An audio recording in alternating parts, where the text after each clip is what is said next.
All right, we're live. Thank you, Verizon. Okay, so let's go. Do you remember the order from yesterday? Cool. Okay, so then let's have our first. Oh yeah. So sometimes. Oh yeah, that's right. Elijah's not here. Is it a closing or a rebuttal? Closing. Let's get to the rebuttals. We'll have you do the closing first. Okay. Just because is anyone not going to be here possibly? And then so we'll do your rebuttal. Yeah. We'll make sure you get through today, and then just fire off all your rebuttals. Cool. All right. So we know the order, or it could be random. I'm cool with that. I'd rather it be paired with the person you're going against, though. So is that how you're sitting right now? That's okay. Which team went first yesterday? Callie's team. So that team's up now. So claps for. All right.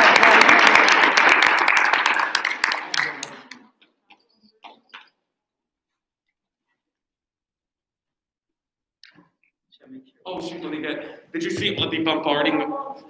Not for the rebuttal, but for the closing. We'll get you up there. And then, did you see the bombarding of pictures on Instagram? Yeah. That was insanely difficult for me to get done. Are you cool if I don't do that today? It was very time consuming. Okay. Speakers that are going today are cool with that. Okay. And if you want individual pictures, maybe afterwards with like the background, you can stay for passing. I'll get that for you. Okay. All right. My man. Is it good? Very good. Okay. The other team says that homework helps academics. My team disagrees. There's been years of research on homework and it's little to no help at all. Harris from Federal Way, Washington had this to say about homework. I think that's a complete waste of childhood. If students and parents say it's no help at all, it should be banned completely. My opponent also said that students are given a fair amount of homework. But a Harris poll talked to 1,005 teachers around the US, and each teacher assigned an average of 42 minutes per class. That's 3.5 hours for a student that takes 5 classes. Kids have 6+ hours of school a day and should have more work at home, especially if it doesn't work at all. Another thing on the fair hours is that if kids spend 3.5 hours a night on homework and they get home from school at 3:45, then homework takes them until around 7:15, and then they have to eat dinner for around 45 minutes.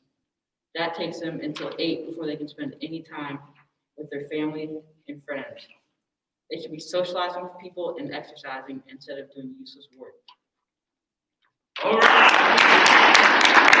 Now we're getting our next speaker up. Let's give him glows. So 3 glows. Elijah, let's get our next speaker going up while we're doing it. He spoke loudly and clearly. Loudly and clearly. And what else? Yeah. Good pacing. Good pacing, and then one more.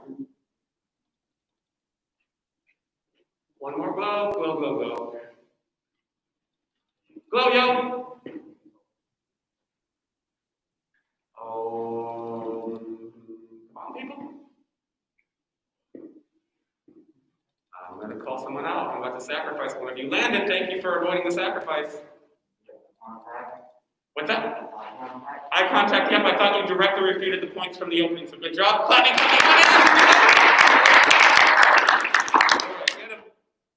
As you've heard, my opponent says homework is taking away from valuable family time.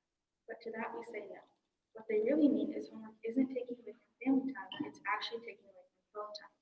I remember as a child right here in the Milwaukee district going home and practicing homework with my dad. Not only did I get better at the skills I was practicing, but I also got extra time with my dad. There's always the option to work with your family on homework, which will always add family time. Instead of going on your phone when you get home, practice with your family. You'll always get more time to spend with your family, and you'll get better skill development. Imagine yourself as a parent. Would you really be willing to let simple-minded people take away homework and put your child's learning in jeopardy? This is why homework needs to stay in schools. Good 3 glows while we get the next one up, okay? So 3 glows, and you just get going with your arm. And firearms, let's have this one up while we're doing. I thought the story worked well, yeah, with the connection with the pathos with the dad. Did we get a third? Yeah.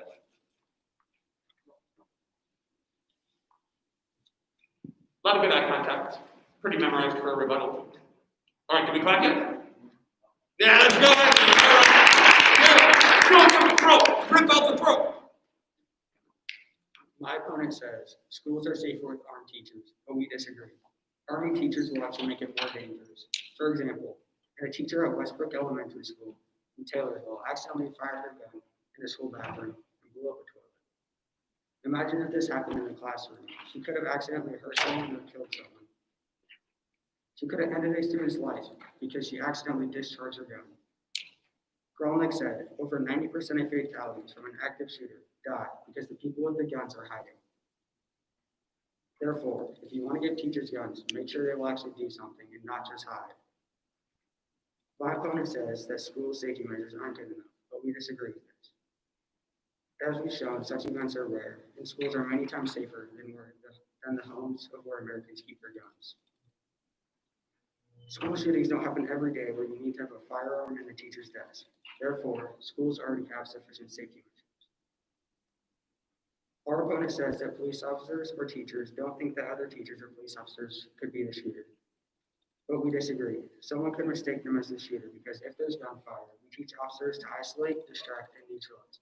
This means that if a teacher is shooting and a police officer comes, the police officer doesn't know if the teacher is the shooter or not. Executive Director Mo Kennedy said that law enforcement officers responding to an active shooter could mistake a teacher for an assailant. These teachers might not maintain their training and accuracy, and that teachers might not be equipped to assess whether to fire in a crowded school. Therefore, we should let the police do their job and not have teachers get in the way.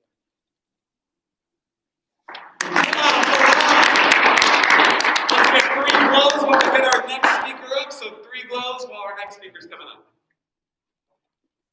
Who's our other speaker for firearms? Oh, is it Broden? So that's supposed to be me then. Do one of you want to do it, or do you want me to do it? Who's on your team? You and Callie, right? Landon, is it Landon? Whose team is Broden on? Nixon? Who else? Okay. I can do it or you can do it. What do you want? Yeah! I know it!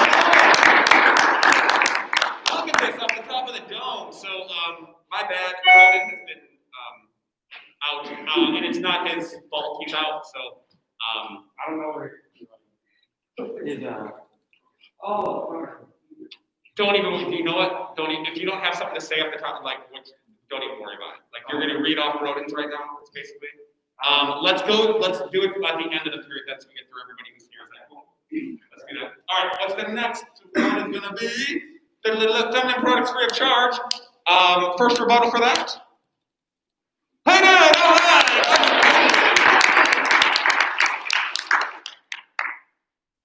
Get him, Hayden. Get the claws out. Oh, also, not totally okay for you to leave the mask on. I've noticed everyone's kept it on today. Just know you can't take it off. And you can if you want. I'm going to leave it up to you. I know you kind of have a more timid voice, so it might make sense to take it off, but if you're not comfortable, it's totally okay to keep it on. All right? Cool.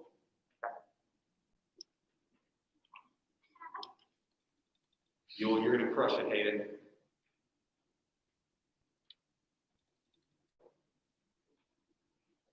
My opponent says that if we make these products free, it would be the same as having to make toilet paper free.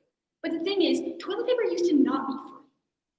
In the 1800s, public bathrooms would not contain toilet paper. Instead, people would have to either bring money to buy toilet paper or sneak in their own. But eventually, this changed and they put toilet paper in public bathrooms. And this is exactly why we should make pads and tampons free now. Because they took a chance back then, and look where we are today. Can you imagine if any time that you had to leave your house, you would have to buy toilet paper just to go to the bathroom? What if you were out eating lunch with your friends or something, and maybe you had a lot to drink, okay? You'd need to go to the restroom, right?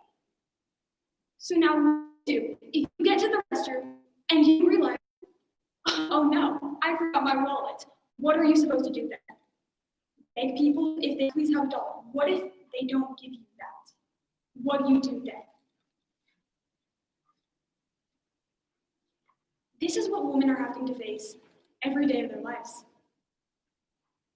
Women are being forced to either carry around bags or purses or always having to bring their wallet to the bathroom. When you really think about it, women are being forced to carry extra simply because of what they need. This isn't okay. We are basically being forced to carry stuff with us just because of something that we can't control. This needs to stop.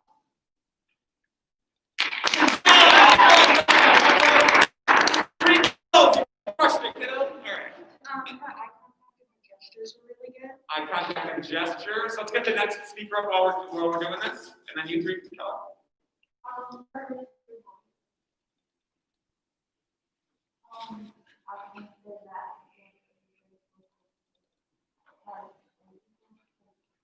Yeah, really good voice.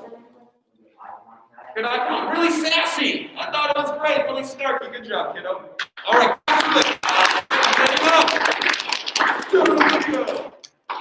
My opponent says that pads and tampons are too expensive, but we disagree because America has a great economy.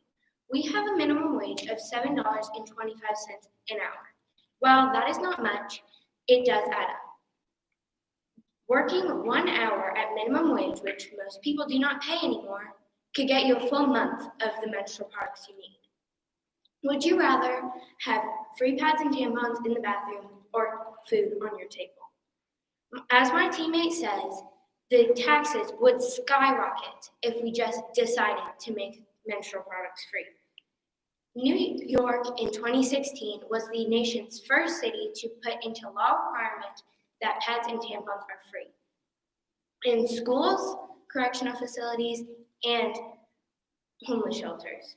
Since then, New York has lost $14 million in taxes per year. And if California were to make them free, they would be losing $20 million per year.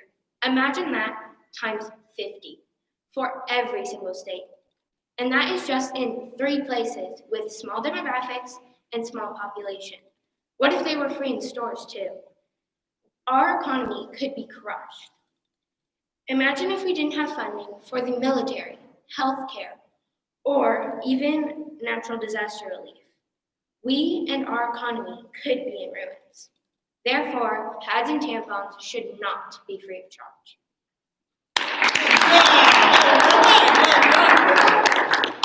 So hey, if anyone that already went today, 1,000 apologies. I had the live stream going.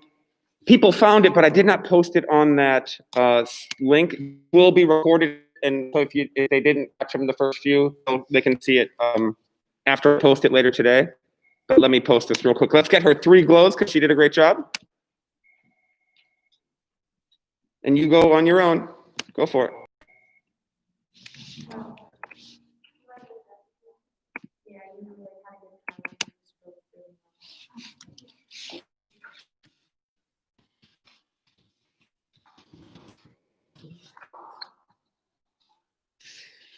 All right. The next one is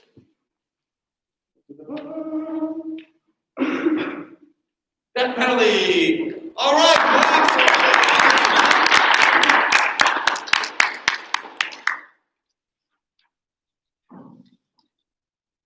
My opponent says that the death penalty gives closure to people's families, but we disagree because according to Paul O'Shea, Vice President of Virginia's Alternatives to the Death Penalty, more than half of the people who are executed are Black and innocent, especially in Virginia. A person's race should not be the reason they are murdered, and it's so unfortunate that a defendant or a victim's race is one of the main reasons they may or may not be executed. Having your family killed for something they didn't do does not give them closure. If anything, it creates more problems and rips families apart. Imagine your family member or someone you love having a death sentence when you know they are innocent. You then see them being killed, all while the one who's actually innocent got away with it. You would spend your whole life in despair because of the death penalty. If we discontinue the death penalty, it eliminates any and all factors of executing someone innocent.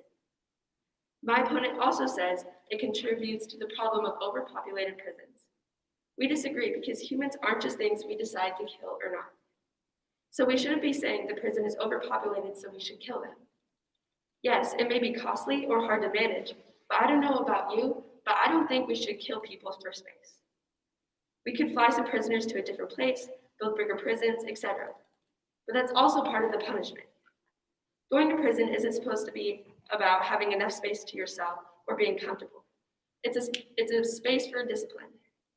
My opponents are also worried about the conditions of prisons and how they might not be a big enough punishment.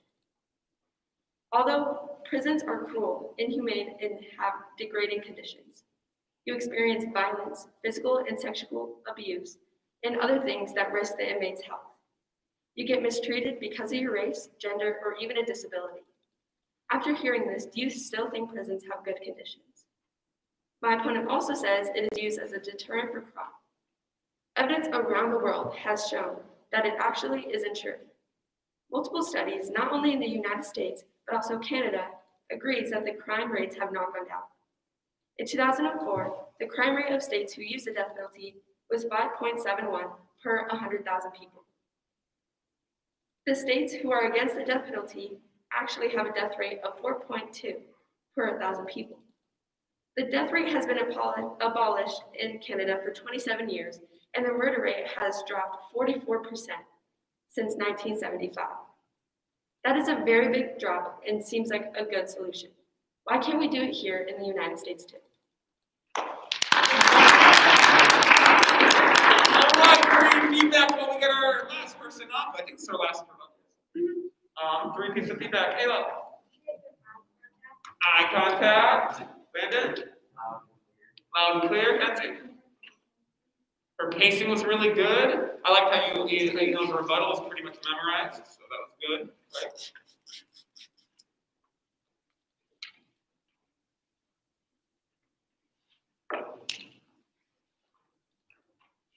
This is like our mitigation session.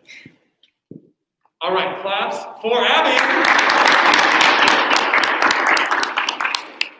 My opponent says that people accused of a crime that are put on trial that have mental illnesses are unable to properly represent themselves in court.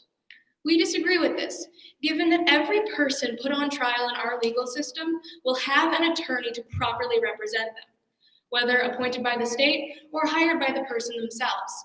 A professional legal attorney will represent every person put on trial in our country.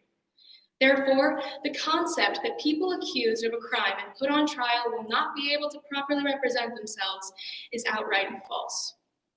My opponent also says that the death penalty is discriminatory based off of race. Again, we disagree with this, given that statistics from deathpenaltyinfo.org state that 55.9% of those executed since 1976 have been Caucasian. The remaining 45.1% for all other ethnic groups, including African Americans, Native Americans, Pacific Islanders, and every other ethnic minority. The entirety of ethnic minorities being not the majority. Therefore, the death penalty is not discriminatory based off of race.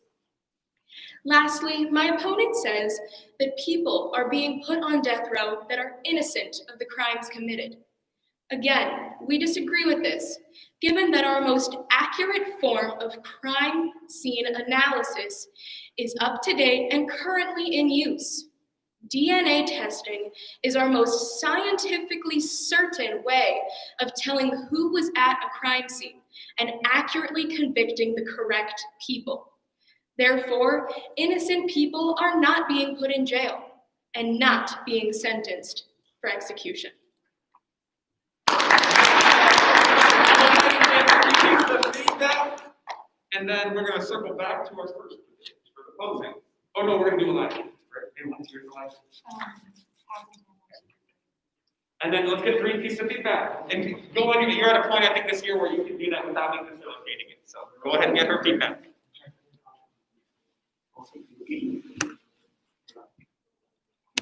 All right, I'm going to have, because Elijah's going to come out here, I'm going to have you move, because she'll be right in front, or he'll be right in front of you. So I don't want you you'll be within 6 feet. You know what I'm saying? And then tell me how much space. If this is not enough, let me know, because I can go further back than this if you need more space than this. Okay. Cool. Did you get your feedback? We got feedback for, okay, I thought it was coming in this week and getting that memorized. That was really cool to see. Okay. All right, claps for, so now, oh shoot, now we have closing, so let's get both teams up here for closing so that we can be ready. So if you're on the feminine products, will be free of charge. We should be up here. Be ready to take notes to help your rebuttal speaker.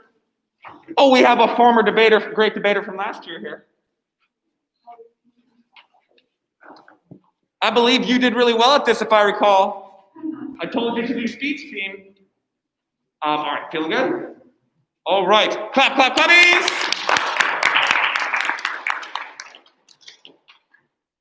Women are the fastest growing demographic in the system. Don't you think they should have what they need to be healthy? Not having what they need to be healthy renders them vulnerable to infections and diseases. These are basic health needs. Women in prison should not have to be rendered helpless just because they've done something wrong. Amy Fettig says women should not be begging for pads and tampons in America's prisons and jails. Imagine you start your period, but there are no tampons. No one has one or will give you one. How would you feel about that? Imagine having to make your own pad or tampon out of toilet paper or notebook paper. That would be awful, wouldn't it? Can you imagine how those women feel? They have to suffer through that for something they can't control. Having to make your own menstrual products and getting sick because of it would suck. What happens if a prisoner dies from these infections? How would you feel being a warden at that prison? My opponent thinks that pads and tampons shouldn't be offered to women in need, but we disagree. We think that being born a woman and having a period, something that you can't control, does not mean you can take away our rights. Thank you.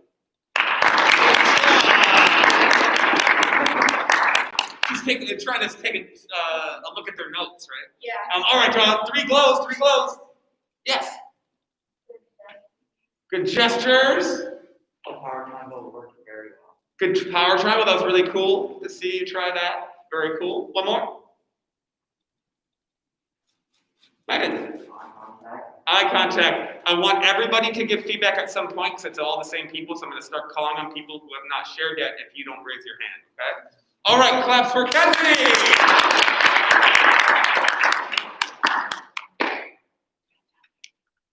Get him, Kenzie. Free products. We'd all like to have free products, especially feminine products.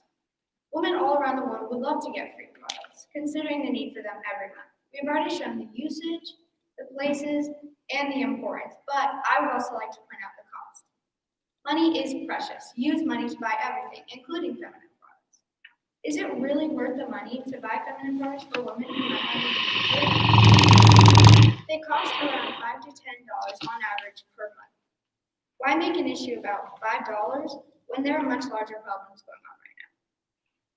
Consider this. Would you rather have our country help provide free feminine products or use that money to help people in need? There are about 162 million women in the US. If we provide feminine products to each woman every month for a year, it would add up to about $9.72 billion.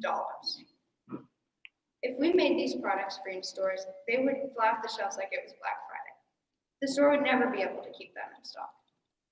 Like I said, there are so many important things right now, especially with COVID bills going higher than the sky. It's so expensive to pay for everyone. People think way too much about themselves. They already pay for their own products, and that should stay the same.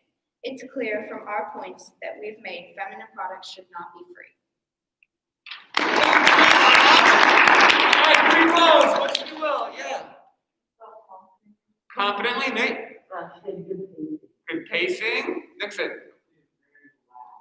Very loud. Good. He's way back there. Well done. Okay, good job. Let's get your two groups can go out into the hall to prepare your final rebuttal, and you can come back in when you want. Sorry for moving this while you were going, but yeah, it's really far away from you, so I wanted to get it up there. All right, let's get the next teams up, which are going to be death penalty, it looks like. Is that right? Oh, no, wait. Well, it should be homework first, right? So homework, come on up. Homework. And it looks like we're going to get through just fine today. Love it. Let's talk about that. Is that too mean? I think that's pretty common. Is that too unusual? We'll save that for the death penalty. Is that a violation of your 8th Amendment right? I don't know what that is. Talk to Miss Thomas.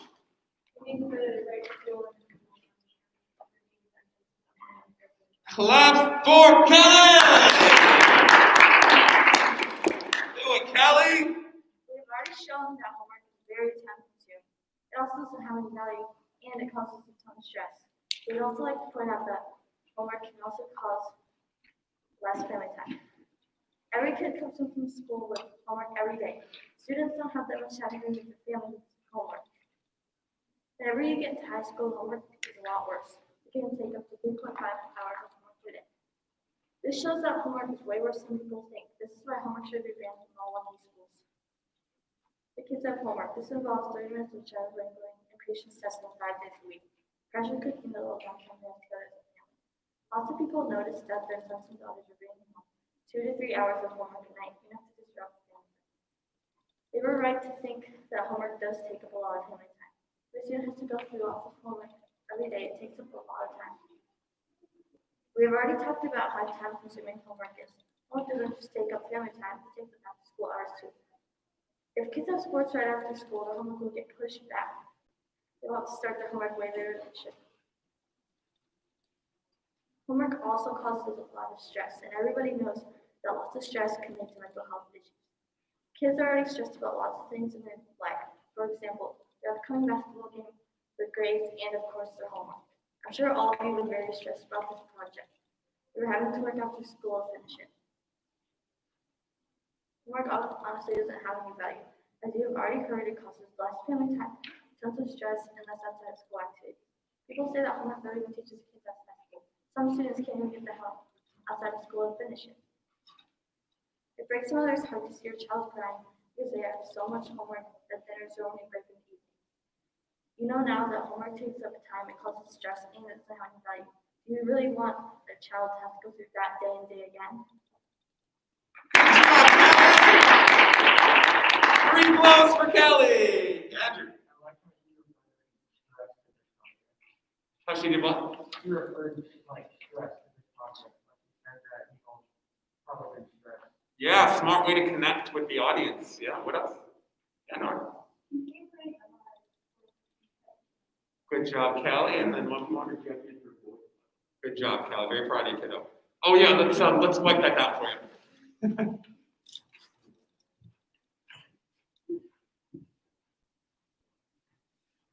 And claps for Josie. Yeah. We've already shown how homework helps teachers know what to teach and how homework helps students grasp the information better. But homework also prepares for adulthood. Gallup did a poll where they wanted to find the percentage of students that weren't quite ready for adulthood. 22% were not ready. The school system may have something to do with that, but if we took homework away, that'd make the percentage go up by at least 2 to 3%, which is a lot in the grand scheme of things. Homework prepares for things like college and work. Imagine you're in college and you didn't finish your assignment in class. Once you got home, you forgot all about the assignment. Once you realize it's too late and the assignment is already gone. If you would have had homework in elementary, middle school, or even up into high school, you would have already had the knowledge to get it done in a productive and timely manner. But instead, you got 0 for that assignment. Homework increases organization skills, problem solving, goal setting, and perseverance. Here's Cooper, who is a professor at Duke for psychology and neuroscience, discovered that homework helps students do better on tests that come at the end of the topic. Second graders do better on math, third and fourth graders do better on English skills and vocabulary, fifth graders do better on social studies, 9th through 12th on American history, and 12th graders on Shakespeare. So next time you complain about receiving a little 5-minute assignment that may seem like busy work, know the actual good effects it has on you and how it can help you in the future. All right, glows. Yeah. Very loud and clear. Good pacing? Yeah, Good emphasis, seemed very passionate. Very well done. Okay, claps for both groups. Head on out to work on your rebuttals. Although I guess you don't have to because you're not here Monday, right? You said? Then don't even worry about it. You can just stay and watch. But then your group can go work on your final rebuttal. And the next group can come on up. And that is teacher credit firearms. Is that right? Yeah. All right, come on up. All right, good job. Good job, both of you. Good job. Good job.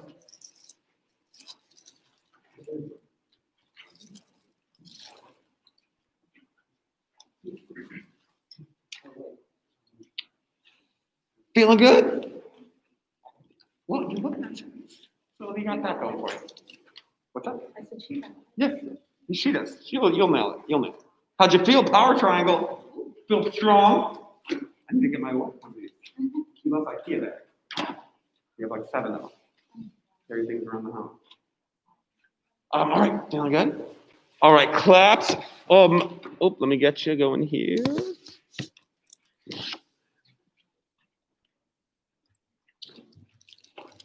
Cool. All right, claps for Katie. Katie. We have already shown that arming teachers will increase the response time for responding officers. This will help to keep us all safe in the event of an active shooter or other emergency. We have also shown how this will save the district money. Instead of having to pay thousands of dollars per year for security guards, we can use the resources we already have, our teachers. Finally, we have already proven how arming teachers will give district a say to how their schools are operated. We're not saying that every district must have armed teachers. We're just saying they should have that option too. We would also like to point out that arming teachers will decrease the amount of school shootings from happening in the first place. According to popular science, unlike most murders and terrorists, mass shooters almost never escape their crime scene. Langford writes, mass shooters died in 48% of the attacks studied, 38% by their own hand, and the remaining by suicide by cop. Using weapons to intentionally provoke police who are trained to shoot and kill in life-threatening situations. With armed teachers around, it will most likely keep shooters away from entering the building because they know if they were to try anything, it could end badly. Good job! Claps for Katie. Yeah, I did. Good eye contact. She spoke with a good tone. Very good tone. Good pacing. I loved how you had it memorized. So very good job, kiddo. Very proud of you. All right. Caleb, we'll get that sanitized for you first. All right. Feel better, Katie? You crushed it. Good job. All right. Claps for Caleb. We believe teachers should not be armed. As we stated above, only 1 of 4 parents are comfortable with teachers having guns. On top of that, teachers and police officers could mistake a student or teacher for the school intruder or shooter. Another reason is teachers have safety measures to follow, and giving them guns would break those safety measures. So teachers would have to store the gun in a safe spot, and in the event that there was a school intruder or shooter or threat in the building, the teacher may not have enough time to get the weapon ready. Students can get access to the weapon, and that's a safety issue for everyone. You don't want to have a gun that's available to a worker or a student who has a mental health issue. Mayor S. Rush, Vice President for Public Safety and Superintendent of the Police Department at the University of Pennsylvania, says, we don't want to be in a situation where a student is going through a teacher's desk or closet and happens to come across that weapon, intentionally or unintentionally discharges a weapon, injuring someone. How would you feel knowing you put your child in a situation where they could potentially be injured or even killed? Mr. Kirk, would you want to be blamed for the injury or even death of one of your students? Well, all right. I like to drop the mic. All right, let's get some feedback. Elijah. I really liked the ending and how you tied it into Mr. Kelly and our classroom. That was really good. Come on. Yeah. You had good eye contact. And then Kelly. Eye contact. Yeah. I noticed how you memorized the evidence, which almost nobody did. So that was cool. All right, claps for both teams. You can head on up. And then we have our last 2 teams, I think, which are. Oh wait, did we do? We just did just your closing, or did we also do the second closing for feminine? We did both. Okay. And then death penalty, death penalty, right? Okay, perfect. And then if you spoke today, let's have you stay if you to get some feedback from me too. Huh?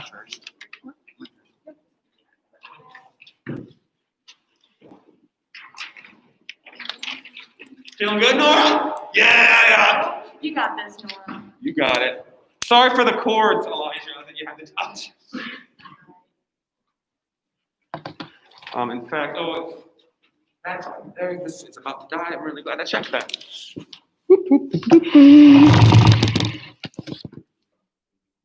All right. There is 1 like on this live stream. We are famous. All right. Did we clap yet? Yeah, Nora! Go for it. We have already shown the many flaws and reasons why the death penalty should be abolished. Like how it affects friends and families whose loved ones have been killed without being given a chance to redeem themselves and show if they want to change. In some cases, prisoners get killed even when they are innocent. Like you've already heard, people's race and people with disabilities are found to always have great targets on their back when people are looking for someone to blame. In some cases, prisoners get killed. With the death penalty still running, the horrifying possibility that the government might kill an innocent person does too. 2 more death row inmates were innocently executed in 2019. That makes 166 innocent executions since 1973. The most common ways prisoners are executed are by lethal injection, but in some states, electrical chairs and gas chambers are still used. Those are being called inhumane. Taking care of prisoners this way is giving us more problems and solutions. The death penalty is very expensive, especially with how many people it is used on every year. The cost of the death penalty was counted to a median of 1.26 million, or non-death penalty solutions were counted to a median of only 740,000. In Maryland, death penalty cases cost 3 times more expensive than non-death penalty ones, or could even end up costing $3 million just for one case. So why kill someone if it's cheaper to keep them alive? The death penalty in the United States is at a decline.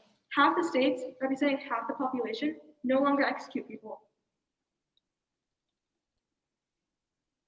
Not only is it less used and less popular, but it is just as unnecessary as ever, according to a year-end report from the Death Penalty Information Center. If we want our world to become a better place, why don't we start with not killing each other? Sounds so easy and simple, yet would change a whole lot. Getting rid of the death penalty would make us one step closer to that goal.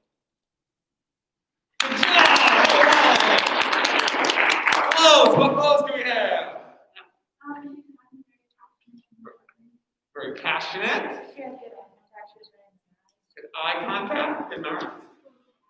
Spoke loudly. Yeah, I thought there was a time where you forgot a line and like you recovered really, really well from it. So great job. All right, clap. We've already shown that without the death penalty, we are causing them to feel that there is no punishment or rules for their actions. We don't need any more innocent people dying, so why would we help the killers kill? They are saying that we should let the killers kill. My opponents say that prison is very brutal, although it is. There are people that are living in poverty, that are homeless, that don't even get running water, 3 meals a day, and shelter. $1.2 billion is being spent every year on criminals who are never going to get out of prison. And there are 1.4 million people that are in poverty or homeless, that don't get running water, 3 meals a day, or a roof over their heads. Is it worth having all of those criminals in prison? Or is it better to not having people where they're not having people having to wonder where their next meal is coming from, or where they're going to stay the next night? We can execute those who are never going to get out of prison and start to give more to those in need, rather than feeding the killer. Just think, one of your family members got murdered, and you're paying all of these taxes for them to stay alive in prison. Would you want that murder to stay alive or be executed for what they did? By having the death penalty available, we are able to give families of victims closure. Leviticus 24:19-21 echoes this assertion.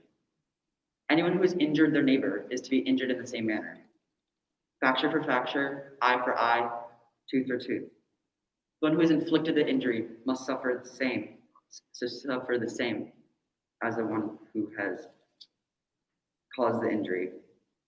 This is called the eye for eye statement. This verse goes very well with our topic because if someone hurts or kills you in this instance, then they should receive the same punishment. If you do not agree, then killers will keep getting their own apartment with a bed and 3 meals a day. Thank you. All right, let's get some feedback. Yeah. Good pacing, Landon. Loud and clear. Sierra, I haven't heard from you yet. On the feedback, I don't think. Recovered pretty well. Good, good. I thought it was, the logic behind it was good. The memorization was good too. Well, all right, you go get your rebuttals prepared. Okay, good job. And then if you present it today, except everybody, right? If you present it today, come see me. I want to give everyone's feedback, okay?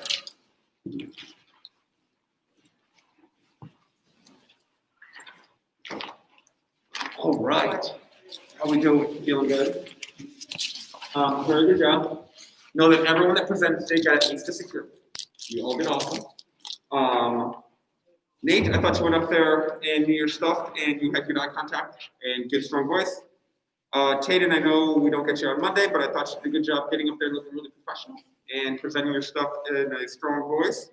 Andrew, same thing. You were your pacing I thought was really good. You didn't go too fast. So I thought that was your strong point. Hayden, I thought your strong point was like the acting, like the emotion. If you should maybe get the drama or theater if you're into that kind of stuff. There'll be plays and stuff available once this pandemic's over. Lydia, I thought you came up here and looked super professional, I could tell how much you had practiced. You looked a little nervous going up, but then you kind of, right when you got up here, you couldn't see it at all. You did amazing. Okay, so very good job. Allie is out there, isn't she? Abby is also out there. Elijah's rectal power triangle, very brave of you to try that. I thought it was awesome. You were really good with your kind of speaking with your body when you're talking, like your gestures are very natural. So that was really cool to see. And I thought that drew in the audience really well. As soon as you step away, people are like, whoa, what's going on? And they kind of keep their eyes on you. Kenzie, very good job as well. I thought that you were super strong voice. You don't have the loudest voice in the classroom. I feel like it's not like it's a mouse, but like it's loud enough to hear. But up here, you're very much like booming voice. So that was cool. I can tell you practiced at home too. Is Callie here? Is she? Oh, right here. So Callie, very good job. I really liked the connection, the way you wrote it. The way you delivered it was awesome too. But I thought the writing was fantastic. Josie is here. Yes, right here. So really good kind of emotion in your voice. So when you speak, it's very easy to follow along. Now, if there was a time I wasn't looking right at you because the way you change your tone so often keeps attention. It's also really memorized. Good job there. Is Katie here? God, you were nervous, but you did awesome, right? So I felt like the first paragraph was memorized. Second paragraph not as memorized, but still worked really, really well. And you had eye contact like the whole time. I thought you did really well. Okay. Caleb, I thought that was well done. It was cool. You had the evidence memorized. I haven't seen that yet. Lots of eye contact. That ending was cool as well. Nora, right here. You said you were nervous going up. It didn't look like it. You did really, really well. You projected well, memorized well, and you had that one little slip up. But then I wanted to point that out because you recovered really well. I've had a lot of people come here and and then they're not sure what to do. And it's like, it was amazing. Gavin, very good job. I loved the idea of the logic of the evidence you presented. I think made sense. And the way you presented was kind of slow and labored. I like that it wasn't too fast. That was really good. Who else did I miss? Who was out here? Abby, coming in at Monday. She started on Monday with us and came and gave a speech. So that was very cool. I thought that you learned a lot about the topic in a short period of time. And I liked the way you did your therefore, like the therefore part, the last part of your rebuttal was always worded very interestingly and not the same. I can't remember off the top of my head what it was, but the wording at the fourth step of your rebuttals were always pretty good. And there's another person I missed. This very good job. I loved the fact that you did you say you were nervous? Yeah. Okay, so a bunch of you said you were nervous. Like you did amazing. Maybe the math guy said I don't know, but projected well. Eye contact was awesome. It was memorized. And people that were gone, all of you got at least a secure. And so fantastic. I'll put grades on tonight. Cool with that? Feeling better about that? Hey, a bunch of you could do speech team and debate team next year if you wanted to. I think you have it within you. Oh, Kinnick said so beautiful. Yes, very good. Kinnick says it's really good.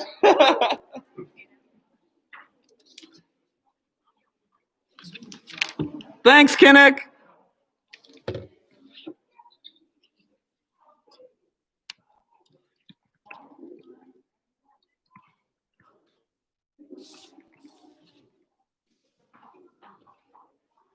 All right, oh wait, we gotta talk. Should we require the rebuttal would have to dress up twice? Are we gonna require it? No. Hayden says yes. No. Hayden says yes, are you gonna rebuttal us? Go ahead. Any other, rebuttal speakers coming in, I'm gonna figure it out with that.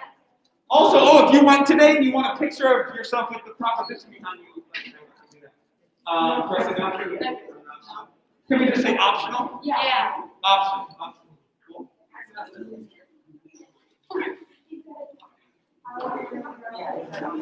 I feel like that skirt's very like animated.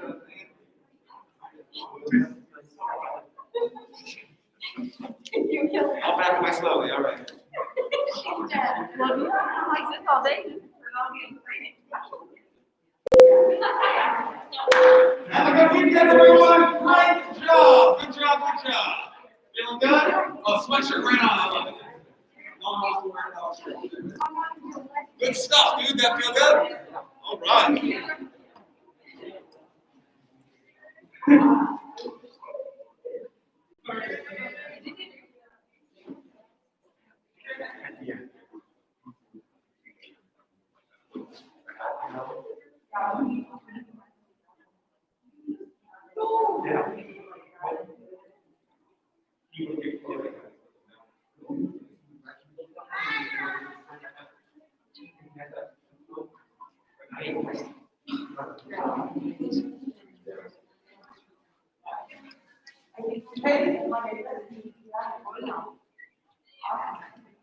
Yeah. Rebuttals are going to sit here, and then closings are going to sit here. Well, that says the three down. Where's the chart? The what? It's There is no schedule. That's from yesterday. So if Lexi's not here today, do we do not go on Monday? Lexi's here. She emailed me last night.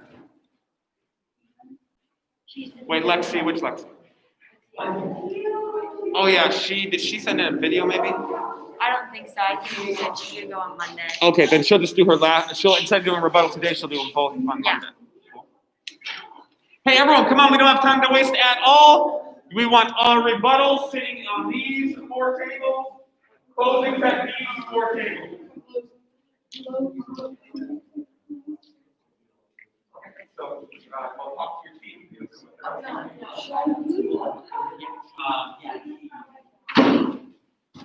All right, get your seats, get in seats. Rebuttals in those 4 tables. Whoa, what's going on here?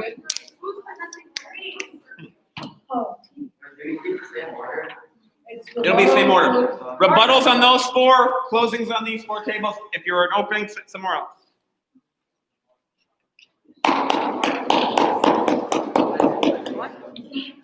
Ladies and gentlemen, I cannot be clear. You need to get to your spots right away. 1, 2, 3, 4 for rebuttals. 1, 2, 3, 4 for closings. Sit somewhere else if you are an opening.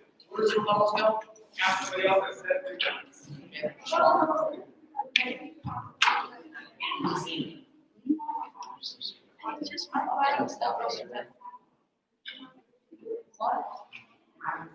Logan. Right, all right.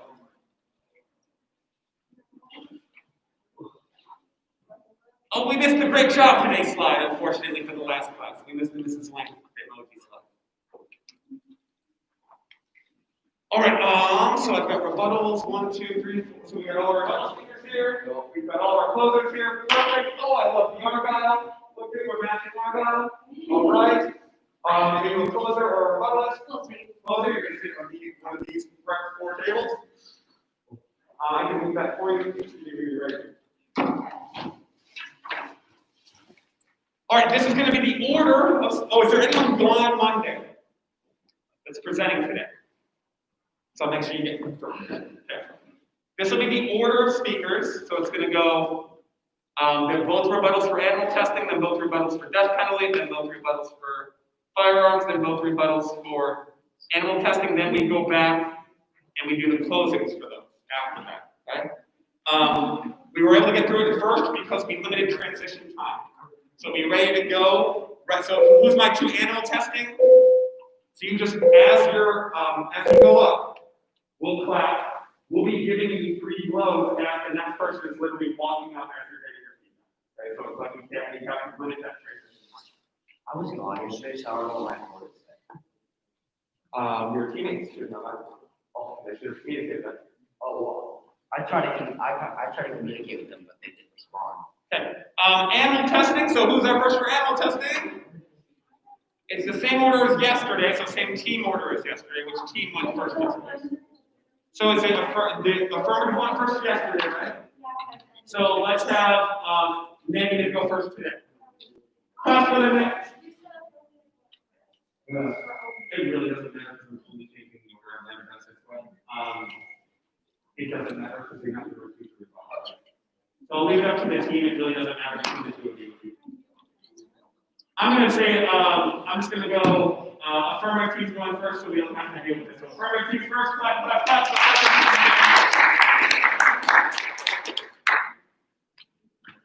Wait, Jess, how many rebuttals are you? You should hopefully have 3, or 3 arguments from you. That was, If you guys need to talk, go Paul, if you need to talk about, debate stuff. All right, go for it. my opponent says that animal testing is efficient and is the only option, but we disagree and say that animal testing is not efficient and is not the only option. Because according to the executive director of the Canadian Center for Alternative Animal Methods, especially says that this statement is true because more than 90% of drugs tested and found to be safe and efficient in animal models fail in human clinical trials.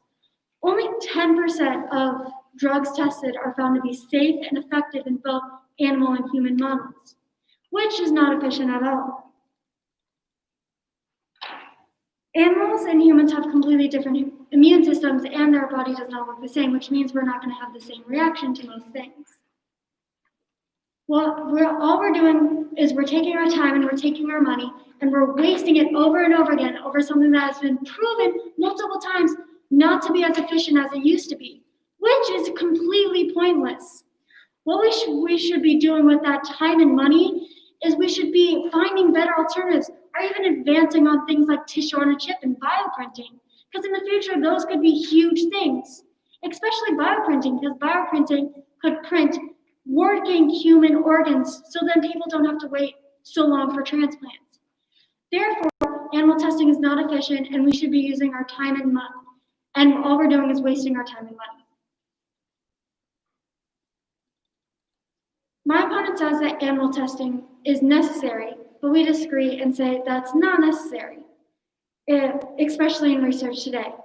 Because according to Jessica Scott Ride in her article, After the Pandemic, Will We Really Need Lab Animals? At the Kaiser Permanente Washington Health Research Institute, the first injection of a possible COVID-19 vaccine was administered to a human volunteer in a phase 1 trial, funded by the National Institute of Health. In a time of such urgency, the strict prerequisite of animal testing can simply cease to exist. If animal testing was so necessary and important, why would important labs and institutes like the National Institute of Health just skip over the step, especially in something as important as the COVID-19 vaccine in the pandemic that we're in today? Animals have been proven not to be able to get the COVID-19 vaccine. So that means it's not a reliable source for the COVID-19 since they can't get the coronavirus. Therefore, animal testing is not as necessary as it used to be back then and can be simply skipped and overlooked by important labs and institutes. My opponent says that animal testing is not very harmful to the animals and is actually beneficial to animals. But we disagree. It does not only harm the animals mentally and physically, but what about the animals being tested on to find those benefits? Because according to the Home Office latest annual report on procedures recorded on living animals, 4.14 million tests were recorded by universities and laboratories in 2015. Of those 4.14 million, 2.08 were experimental projects that frequently resulted in significant pain to the animal, while the rest related into the breeding of genetically altered animals. These animals are going years through pain after they're done if they survive through the testing. And even if they're due, that testing has caused their life to become shortened. And they're suffering for the rest of it. What we are doing is we're basically sacrificing animals for humans, which is basically saying animals are better than humans, which honestly is not the case because animals have done, yes, they've done bad things, but they're good for the earth. Well, humans have multiple times proven that they are not always the best. These animals that are in the labs only ever experience what it's like to be in the labs. And only a few of them ever actually get to experience what it's like to be in an actual family. And that only happens because organizations make it happen. Therefore, it is not safe nor is it okay for the animals to endure all this pain in their shortened life. And animal experimentation should not exist anymore.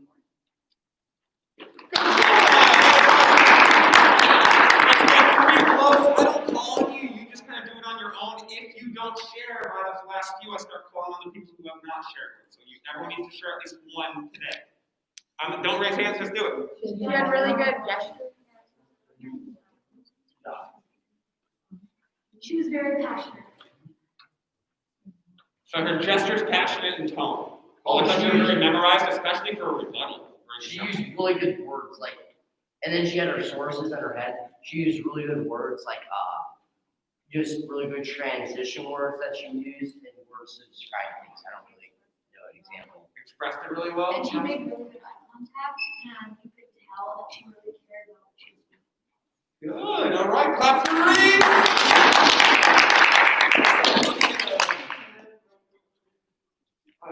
Did anyone see a purple marker by you? Oh, throw. Nice throw. All right, go. My opponent argues that animal testing is not efficient and does not work as well as things could when during cell testing or other things. But the FDA actually disapproves of cell testing.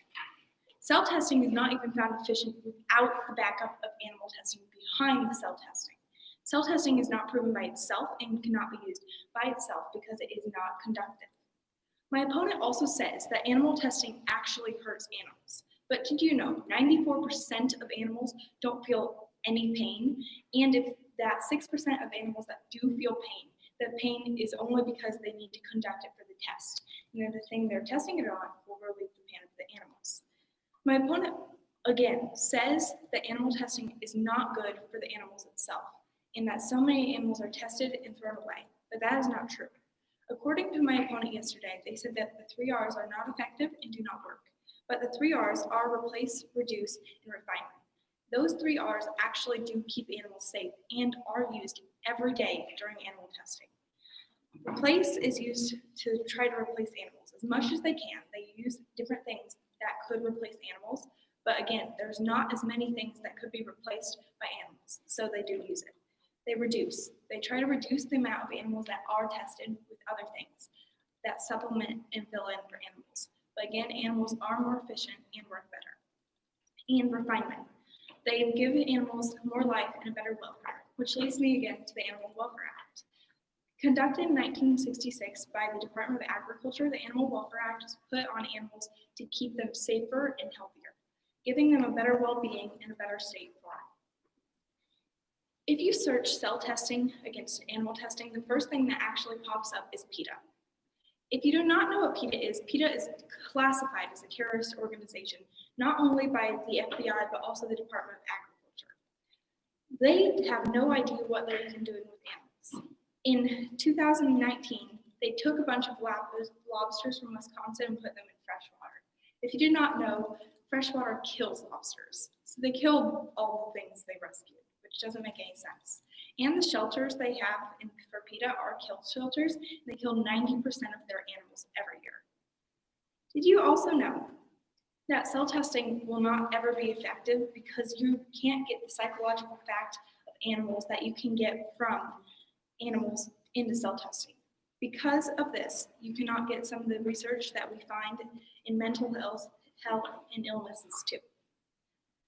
My opponent also says that animals do not get the relief that they get after animal testing, but that is also not true. Again, according to the Animal Welfare Act, they should get put into good homes, and the welfare of the animals conducts to keep them safer and healthier and happier. Also, animals do get saved by this. My opponent, Evan, he has a cat named Daphne, and let's say that Daphne, his cat that he loves so much, gets infected with a virus for cats known as a cat killer, known as feline leukemia. Feline leukemia kills more than 10,000 cats a year, and if Delilah were to get it, she would usually die. But because of a study that was conducted, there has been tests and tried to cures for animal testing in feline leukemia, so that cat would have a much better chance of living than dying. So instead of the tear in Evan's eyes as he learns his cat's going to die, he would at least have a little bit of hope that his cat would not die. Thank you.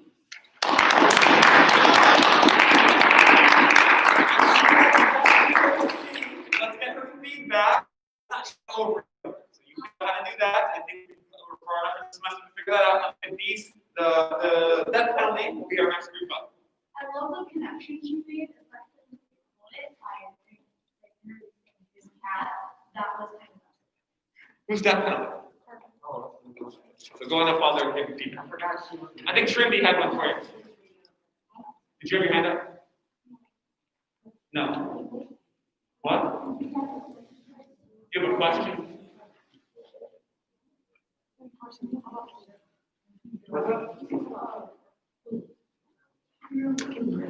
Yeah, I'll be right back. Gotta take a video. Wait. Maybe if I use like there's some voice video or something. Okay, I'm gonna take a video of your voice. Alright. So speak louder.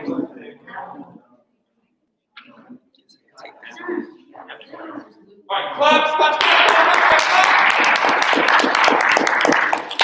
All right, and a hush falls over the crowd. My opponent says that the death penalty should be abolished in all 50 states. But me and my teammates disagree with this because why should a convicted murderer be able to take the life of an innocent human being and keep their own? I think that every family deserves the right to justice, and the death penalty is the way to get that justice. My opponent also states that the death penalty is unfairly implemented and unworthy of a justice system that strives for the equal application of law. But me and my teammates disagree with this statement because the death penalty is a great tactic for decreasing the murder rate in the U.S. We see how less people are put on death row each year in effect to this statement. Why should we take something that is helpful away? Wouldn't that just hurt us? People realize the consequences of their actions have a great impact in their future. My opponent also states that just 4% of inmates on death row are innocent. But what about the other 96?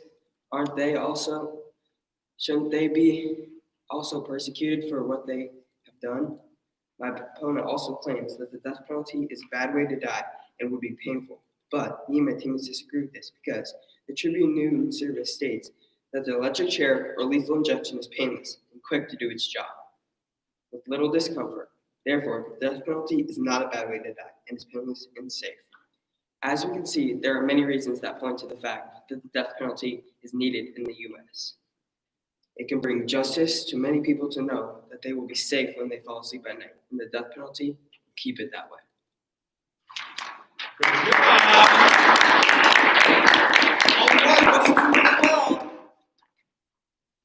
Is he your teammate or opponent? Opponent. Smart, she's recording her opponent. All right, let's get the Lexi, oh, that's right. Lexi is not here, but she's here Monday, and she's going to do all her rebuttals on Monday. Cool. All right, so feedback for her. Good volume.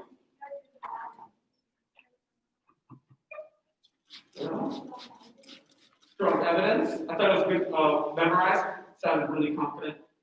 Good job, man. Lots of good posture, standing really tall.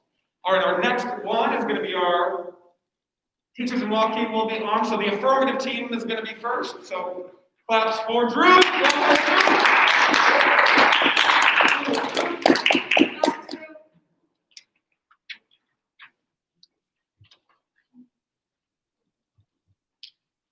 My opponent says that arming teachers could end up with students getting harmed, but we disagree. Because armed teachers could make it safer for the kids and students at school. According to NBC News in 2019, there were 417 mass shootings in the U.S. in 2019. That means there are more than 2 a day. This is really unsafe for the students and teachers. They need to have more control over it by having teachers. They also could have safety precautions and drills for the shootings. Therefore, we need to have armed teachers because it is safe for the students and the whole school. My opponent says that students will be scared of guns in the classroom, but we disagree because we actually feel more safe with a gun in the room. Because according to CNN on December 14, 2012, an intruder with an AR-15 shot and killed 20 young students and 6 teachers. It was the 8th anniversary on Monday. Therefore, they should have armed teachers, but the teachers should still be on duty. Clap for Drew! Let's get him blows as he's going back to his seat. So blows for Drew. Good tone. Good sources, good evidence. And I thought your points directly went against hers, so good job, buddy. All right. Also, I'm not. Did you see me do like a photo dump on Instagram? Okay, that was really impressive. I'm not going to do that today. But if you want your picture taken and you present with that like background, I'll get it for you and just stay for passing time. I'll take it at that time, if you want that. It was very time consuming. We were short on time today. All right, feeling good? Yep. Clap for Alex. Yeah.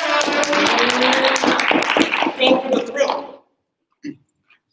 My opponent says that if schools had a security guard, that a shooter would think twice about showing up and causing a school shooting.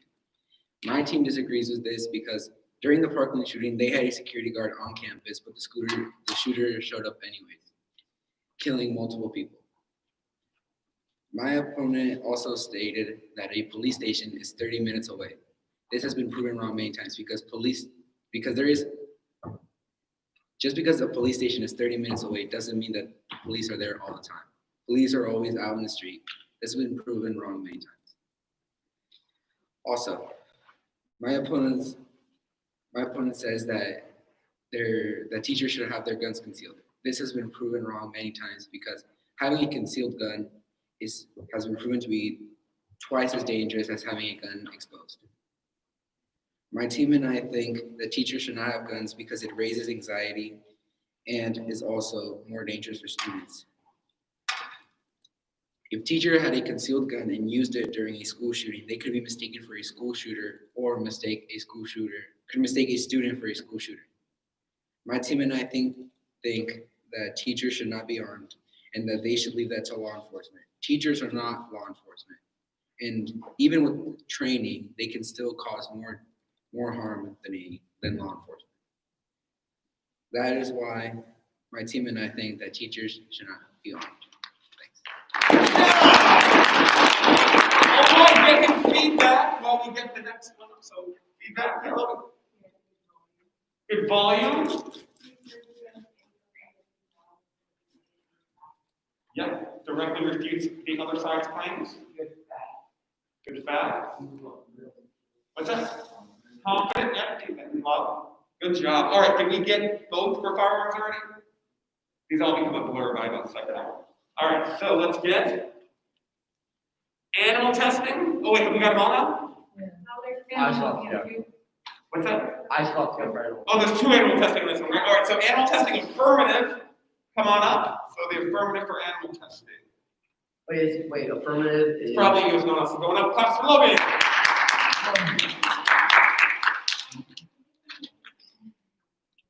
Oh, I'll be moving there for you. Just remind me. All right, go for it, buddy. All right, so my opponent says that millions of animals are killed. And that is true, but I disagree that it harms animals because animal testing goes towards animals for diseases that would probably kill more millions, probably the same, if not more animals that would be killed in diseases. And only 95 to 94% of animals are harmed in animal testing. 6% only feel pain, which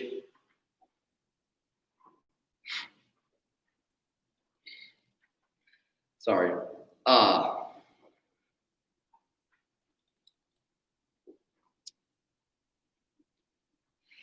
Yeah, I'm not. That's okay. Once you step down, we'll have the other two go first. Sorry. After them. So next team, opponent, come on up. Claps for Maya.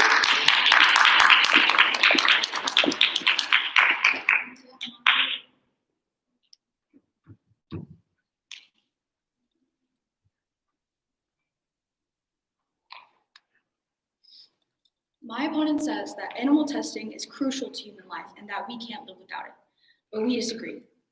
Animal testing can be replaced with synthetic cell scaffolds and is not needed anymore. In the field of cancer research, the idea is that scientists can disrupt cancer growth by changing the environment in which the cancer cells divide is growing in popularity.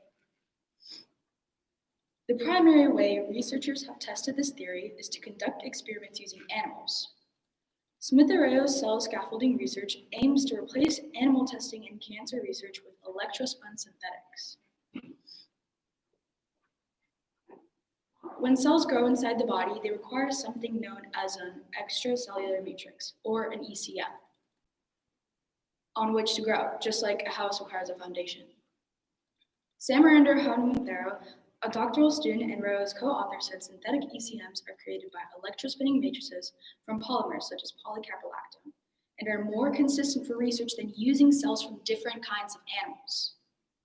We don't need to use animal testing and risk their lives when we can use synthetic scaffolds that do the work better than testing on animals. In Rayo's lab, they focus on standardizing the process of using synthetic materials to keep the same chemical formulation of a scaffold, but change the physical structure of the fibers that are produced. Rayo and her researchers found 4 different cell lines to test the efficacy of the electrospun scaffolds. Don't believe me? I can even name them for you. 184B5, which is normal breast tissue, MCF-7, a breast adenocarcinoma, MCF-10A NEOT, a premalignant cell line, and MDA-MB231, a triple negative adenocarcinoma metastatic, a very difficult to detect cancer. By these scaffolds, scientists can study why and how cancer cells metastasize. They can understand in a true 3D system why pre-metastatic cells become metastatic, and provide tools to other researchers to study signaling pathways that change between premalignant and malignant cell lines. In the future, scientists may be able to engineer cell scaffoldings to make the area around a tumor in a person's body less hospitable place for cancer cells to grow. Therefore, animal testing is not crucial to human life. We can live without it.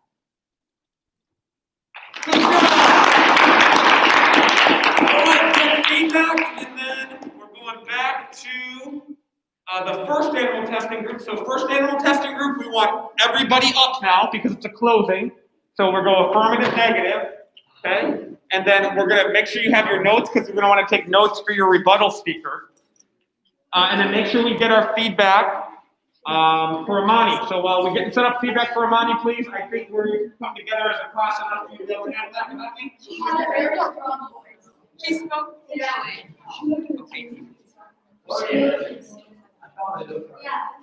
You were memorized.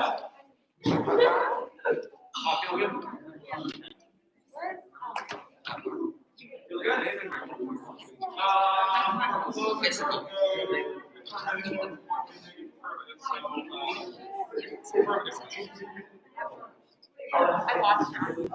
Yeah, the first one was really good. The second one was kind of new. Like I was practicing. I have nothing. Perfect. All right. You did fantastic. Okay. Yeah. I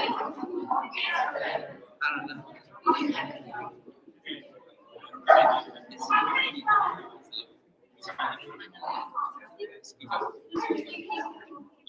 I put it in.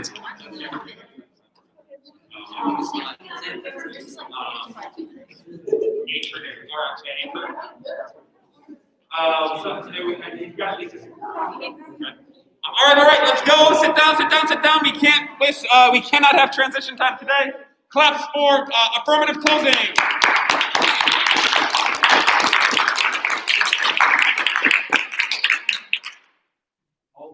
Also, again, if you want your pictures taken, stay. And also, if you spoke today, stay if you want feedback from me during passing time. Okay? Go. We have already proved that animal testing is inhumane, outdated, and unreliable. But we would also like to point out that there is an alternate approach when it comes to cosmetic and drug testing.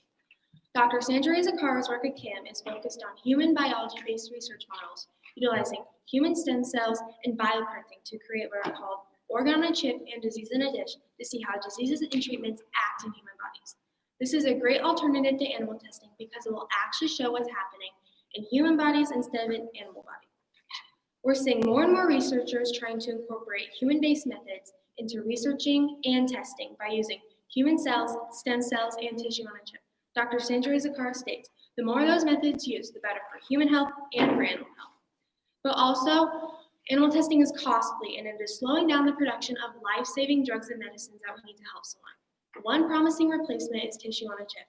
It is a small plastic stick with internal channels containing lung, stomach, or other human cells. And by injecting a drug or chemical through it, it'll show how the treatment or disease acts. If we have alternate methods of testing drugs or chemicals, I think we should use them. We have already tested so much that we can create algorithms that display the harm in old products to see potential harm in new products. My opponents have said that we need animal testing, and I agree with them on some levels. I agree that we need testing because we would not want to risk thousands of humans' lives by putting a new drug on the market. But why would we also risk thousands of animals' lives as well when we have alternate testing? My opponents also think that animal testing will solve most organ rejections. But a drug called FK506, which lowered the chance of organ rejection, got shelved because it did not pass rat testing. Alternate testing is super important because it will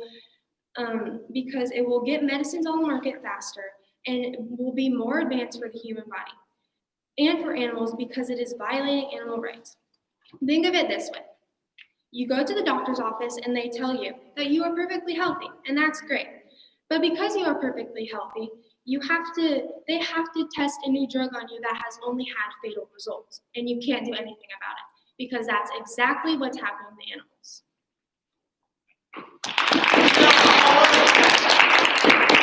Feedback. Quick. I cannot have transition. Strong voice. Good tone. Newer stuff. Good facts. You were memorized. Good job, kiddo. Okay, claps. Oh wait, look at we have the mitigation crew coming up. There we go. Remember, you can take your mask off. You can leave it on. Totally up to you. Oh, and no power triangles, right? You guys are it was just you, right? Okay. Clap for Lola. Shannon, Lola. My teammates and I have laid out a very convincing argument about how animal testing has improved lives and should not be abolished. As of December 17, 2020, over 75 million people have been diagnosed with COVID-19, and 1.65 million people have died.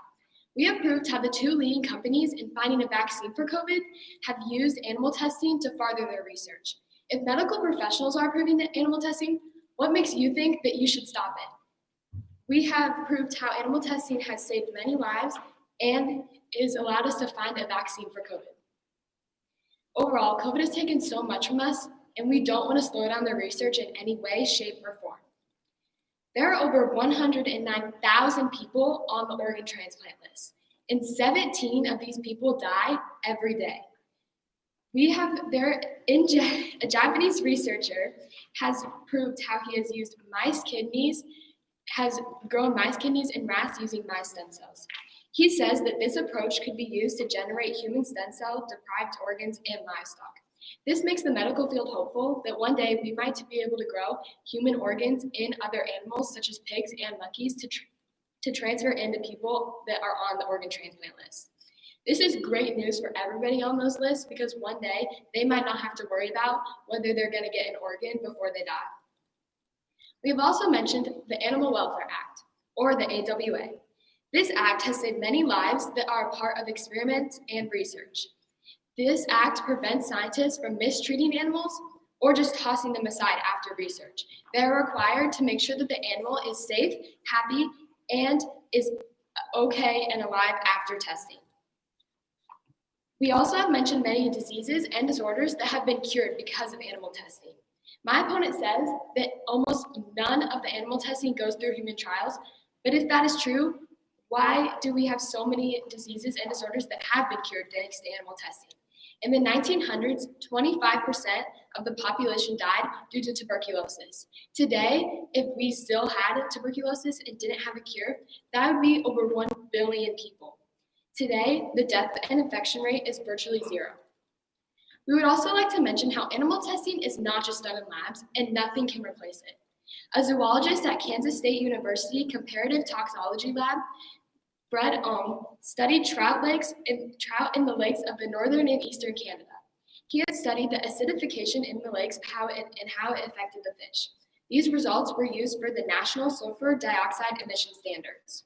Another example is at Western Washington University Institute for Environmental Toxicology and Chemistry. This department is directed by Wayne Landis. He studied the South African clawed frog at toxicity waste sites. The good thing about these frogs is that they have transparent eggs. This allowed the researchers to see the effect of the acidification and toxicity on the egg or embryo. These results, along with many other results from many other researchers done outside labs, has helped contribute to the Clean Air Act, the Clean Water Act, and many other acts and laws relating to hazardous or toxic waste sites. Animal testing has helped our world in many different ways.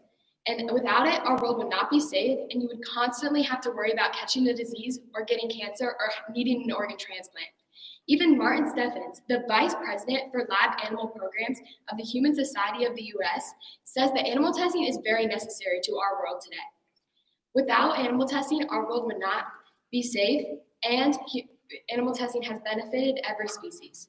So next time my opponents want to talk about animals being hurt because of animal testing, they need to consider the facts, and that if the animals that they don't want to suffer would be dead and would be suffering even more without the contribution that they made to animal testing.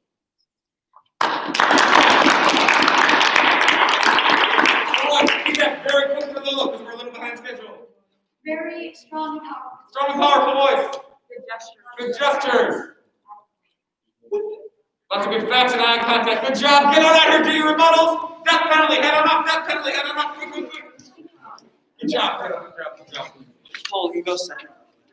Yes. Who else just went? Sydney, good job.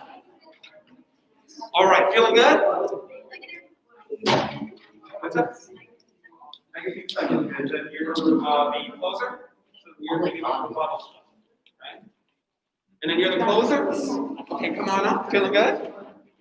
All right. Oh man, Carson was recording the opponent at one point. That was smart. All right. All right, claps for Peyton.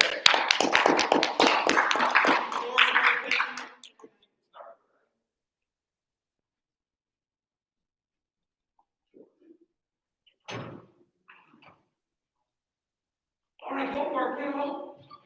My opponents believe that capital punishment shouldn't be abolished, but me and my teammates and I believe that capital punishment should be abolished in all 50 states. As we have already shown, capital punishment has no impact on crime rates. States on Coursera.com it says, quote, states that have death penalty do not have a lower crime or murder rates than states without such laws. States that have abolished capital punishment show no significant changes in either crime or murder rates. The death penalty has no deterrent effect. We can see here that even though some states do have capital punishment, it doesn't change the crime rates. So why do we even have capital punishment if it won't change it? Our final reason that capital punishment should be abolished is that it's too expensive for our country. According to SupremeCourt.gov, quote, in Texas, a death penalty case costs an average of $2.3 million, about 3 times the cost of imprisoning someone in a single cell at the highest security level 40 years. The cost of just this one mistake can affect the rest of our country. We have better things to use the money for, like our education. SupremeCourt.gov also says, quote, the most comprehensive study in the country found that the death penalty in North Carolina costs $2.16 million per execution. Over the cost of sentencing murderers to life imprisonment, the majority of those costs occur at the trial level. Many people fight every day trying to care for families that we should use the money to support those people who can't support themselves, instead of using the money to kill people. Lastly, it states that, quote, the death penalty costs Florida $51 million a year, more than it would take to punish all first-degree murders with life in prison without parole. They use too much money on the people I think we should focus less on. We should use the money to help the poor, and it will slowly make our country a better and happier place. Afterwards, we can focus on those who don't think we should have a world of happiness and peace. Based on what I have stated, you can see that some states don't use capital punishment, but those who do lose more money. Every day, people use money to kill people. And every year, more people die by capital punishment than you think. Even though they don't use capital punishment all the time, it still damages families.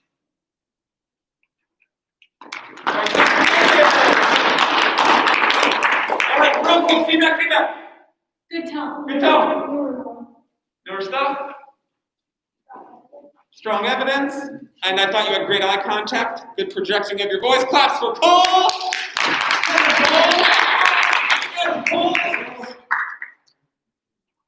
We have previously shown why the death penalty should be used in all 50 states. Now we are sure that all you want for you and your loved ones is safety. This is why governments are already taking leadership and hopping on board of the death penalty. Murder rates have decreased tremendously within the last decades of the death penalty's use. Reassurance and justice is given to families, and Robert Dunham, a supporter and reasonist of the death penalty, claims that after taking someone's life, why shouldn't you owe your own? Now I'm going to talk about a quick incident that happened a few years back that deserves to be restated. Timothy McVeigh was a man that bombed a federal building in Oklahoma City. A man that could have spent decades in jail plotting terrorist attacks for outside contacts was executed, all for our safety. Now our opponents claim that there are innocent people on death row, and while this is true, over 95% of the people on death row are convicted guilty. Now before I leave, I have one quick question for the audience. How would you feel if you lost a loved one to a murderer? Would you deserve justice?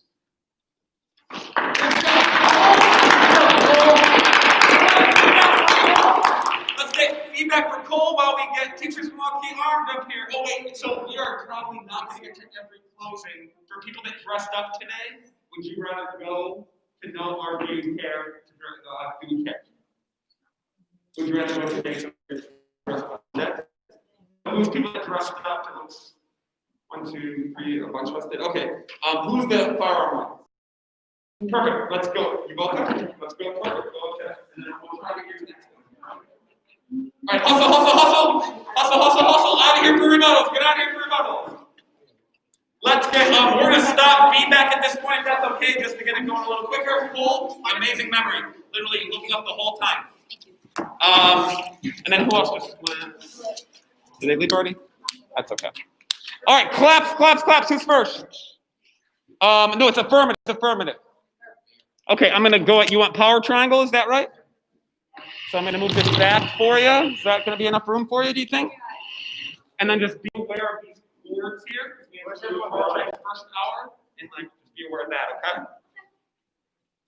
All right, and then claps for Ainsley. All right, teachers should have the option to carry guns in school. We've already shown how it can increase response times, save money, and keep our children safe. But did you know the main reason why school shootings happen in the first place is because they're vulnerable and weak? Because they're gun-free zones. It has been proven that non-gun-free zones, or places where firearms aren't strictly prohibited, are less likely to have shootings. Imagine if you were told that your First Amendment right to free speech or to peacefully protest was not valid because you were on school property.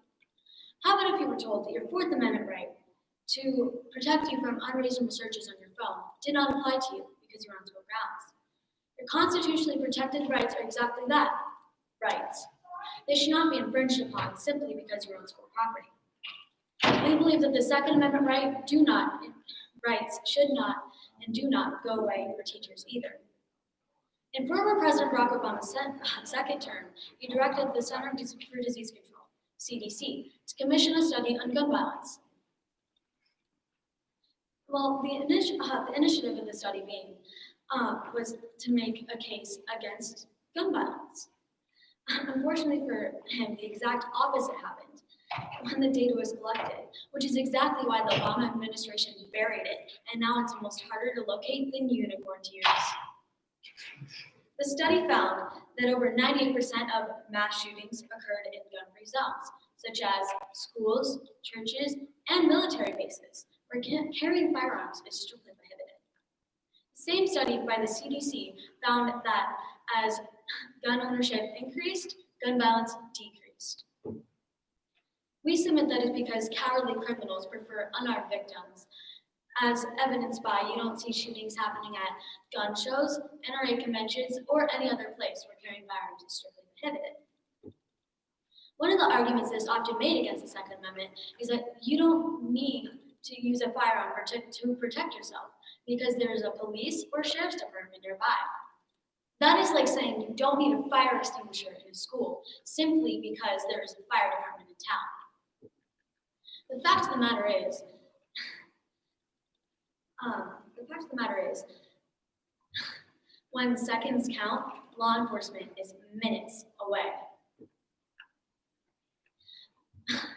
And the national response time after dialing 911 is over 10 minutes. Let me say that again. The average national response time after dialing 911 is over 10 minutes. Look to your left and look to your right. How many of your friends or classmates would be injured or killed in 10 minutes? The answer is tragically far too many to even think about. We're certainly not advocating to force teachers to carry firearms, but rather to give them the option if they are properly trained and have a lawful carry and conceal license. Just as over 20 million Americans currently do, including my mother and my father. Lastly, we'd like to leave you with a final thought. We use firearms to protect everything from our politicians and celebrities to our banks and jewelry stores. So why not our most precious resource, our school children? Thank you.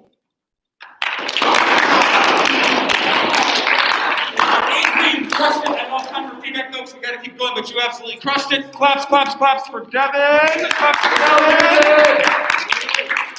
And Devin, I'm going to move this up. Cool. All right, and then shoot. We'll figure it. All right, go for it. My opponents say that security guards. You're good. Just take a breath and start over. You got it.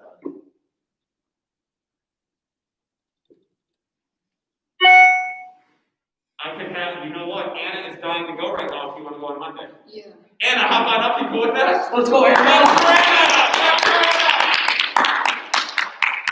And then everybody else is in your mess. Is that okay if you go on Monday? Okay. Are we cool with? Is there anyone that's willing to be an audience for Anna? Yeah. Stay for that because she dressed up and doesn't want to dress up again. Everyone else, you are free to go if you want to. Okay. You're free to go also if you want if you want feedback. You're free to stay as well. I'll just go. It's fine. But we're gonna give Anna an audience. Third hour. Hang out up there, Nick. Don't let anyone in. Okay? Go out there. Don't let anyone in. Same thing. Thank you. All right, cool. You're both gonna make this.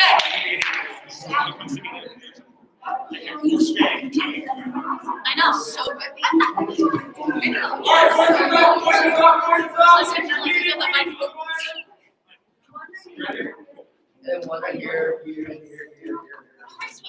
All right, here we go. 3, 2, 1, and Anna is up. Please stop moving and talking. We are here to prove that animal testing is an essential part of human life. As my colleague has proven that because of animal testing, Thousands of people on the wait list for organ transplants are getting the help they need now because of it. Or how Jonas Salk used animal testing to save people from the clutches of polio. And don't forget how it also assists vets every day in saving animals' lives. In the past and the present, for people all over the world, it has performed miracles. Thanks to animal testing, we have advanced surgeries that can help animals and cure disease. One of the most You're good? One of the main reasons why we're able to have advanced surgeries is because of animal testing.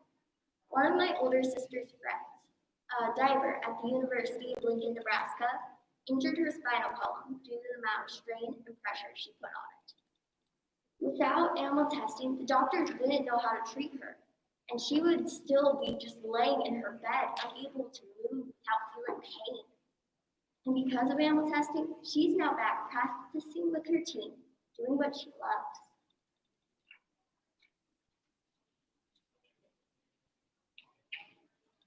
Animal testing is not just essential for the human race, but for animals too. If an animal being tested on is injured or sick, the data won't be sufficient. But these animals aren't there to be poked and prodded by scientists. They're not lab rats, they're patients. And if not for animal testing, you couldn't go to the vet for your dog, cat, or even lizard and know that they'll be treated for. One of the most amazing things animal testing has completed is curing diseases. A scientist who helped discover the medication for the disease HIV, which is caused by coming in contact with infected blood, wrote about how thanks to animal testing, even the possibility of finding that treatment was possible. And without it, beginning to find cures for HIV, it wouldn't be possible at all. Now, in all fairness, I'd rather us test on animals than humans. The article, Animal Research is an Essential Part of Medicine, stated virtually every major medical advancement of the past century has at least in part on animal research.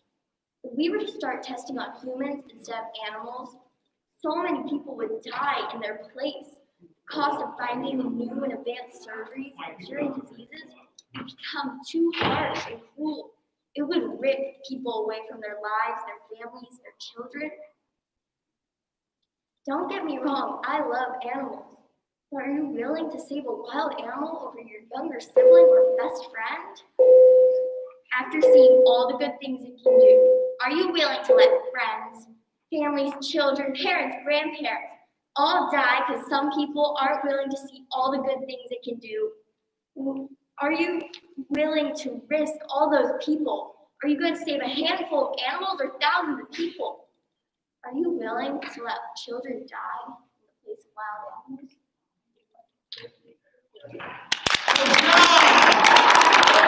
All right, let's tell them to email me if they don't believe you. Thank you. Animals don't matter.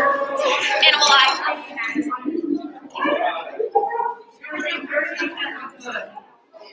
Good job today, everyone. If you didn't go, you'll go tomorrow or you'll go Monday. All right, if you're a rebuttal speaker, you say here, or here. If you're a closing statement, you say here, or here. I have.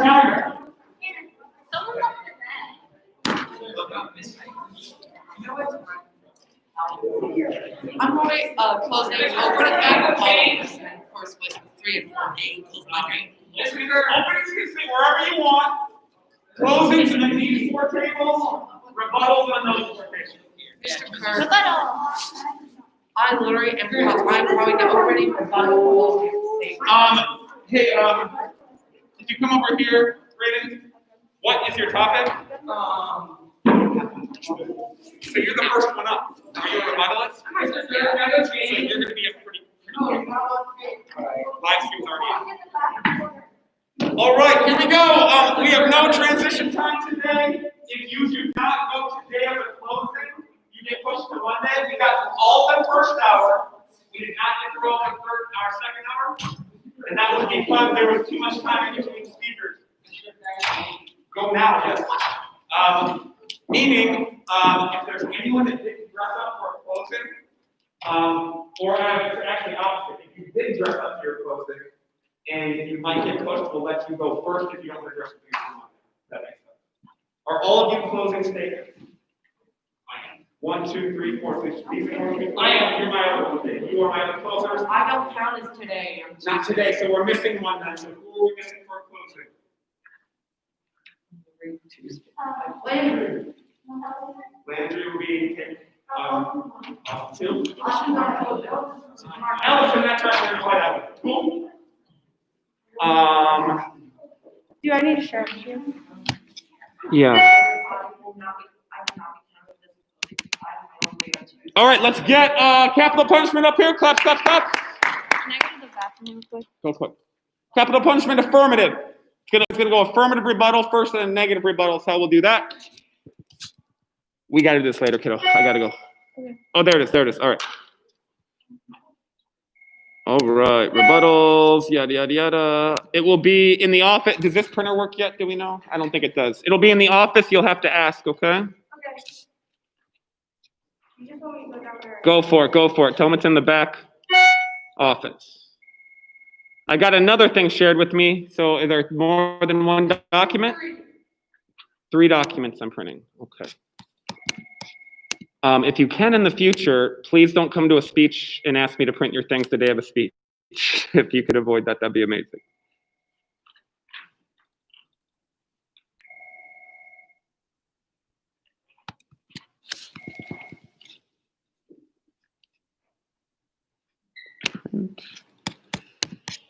All right, one more.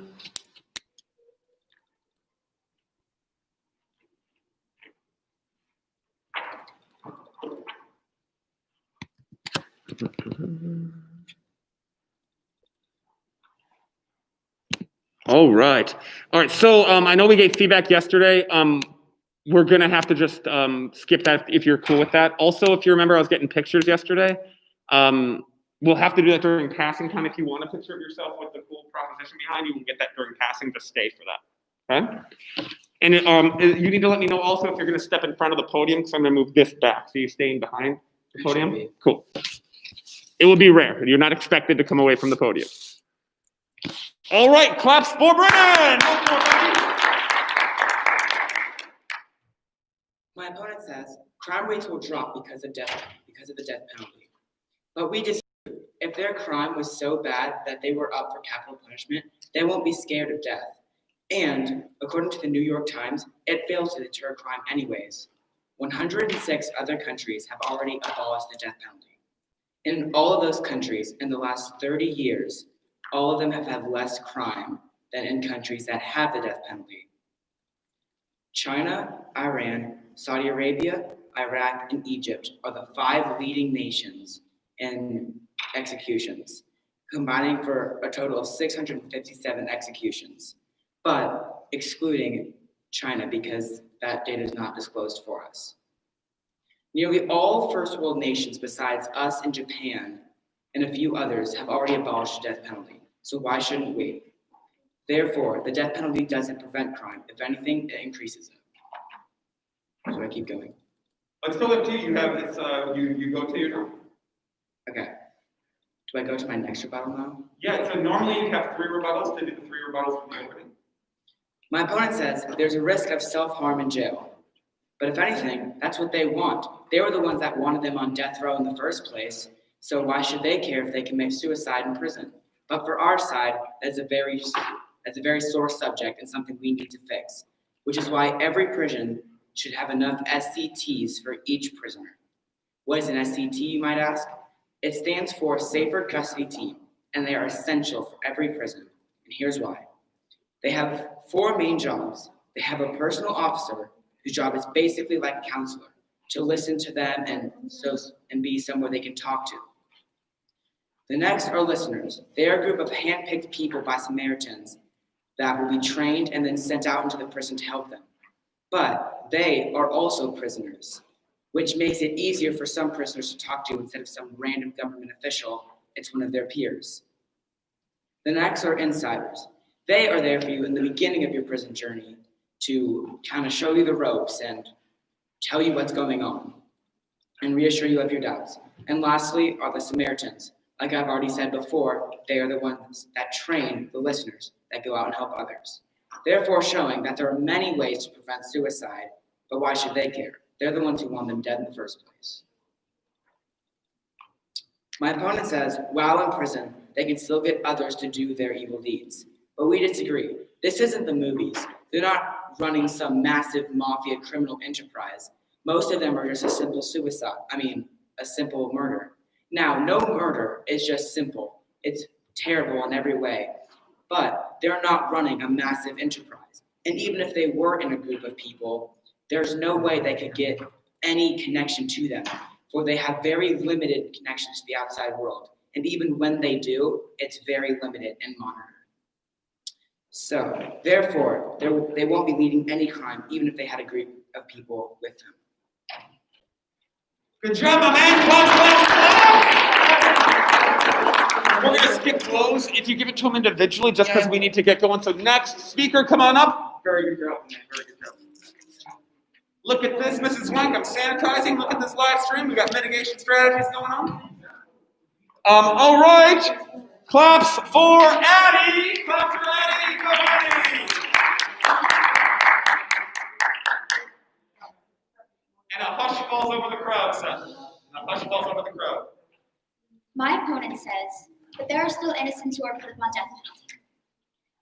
How this is not actually totally untrue, we still have to disagree. There are a lot of people who are put upon death penalty. But how to tell if they're innocent, you may be wondering.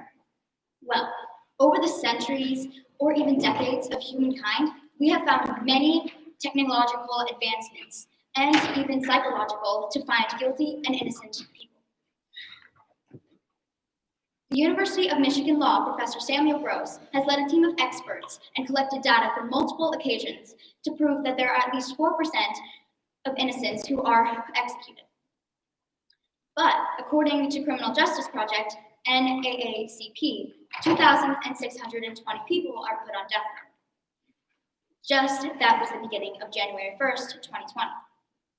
Only 24% of those 2,620 people are actually executed, and only 4% of those people are actually innocent. And not only that, I've mentioned before that the new technology will strive even farther to lower that percentage completely.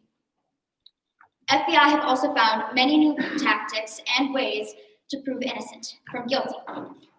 We take fingerprints, DNA samples, and they have found many new resources like body language, or what do they say, are they careful about how they say it, and much more.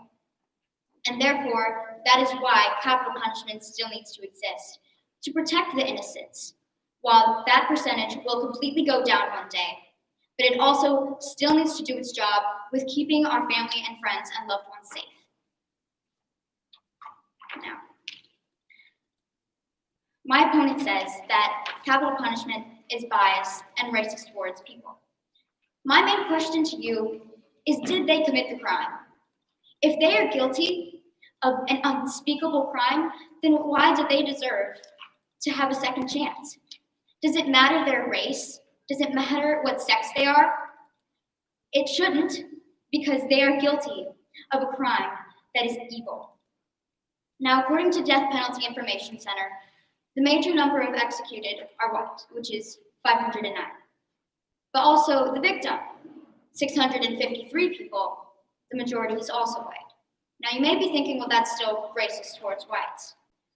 Well, they committed the crime. I ask you this, if someone broke into your house and killed your sibling, parent, or a guardian, would you want justice? Because I know I would. To me, it would not matter a single thing about who they were, what their job was, what race, sex, or what religion they serve. It wouldn't matter to me because they took the most important people in my life, and I am certain that I would want justice. Would you? Now, My opponent says that the cost for capital punishment is far-fetched, but we disagree. We have learned that overall, it costs more to keep a criminal alive in jail than it does to execute them. Now, according to the Vera Institute of Justice, it takes $31,000 per inmate to keep them alive.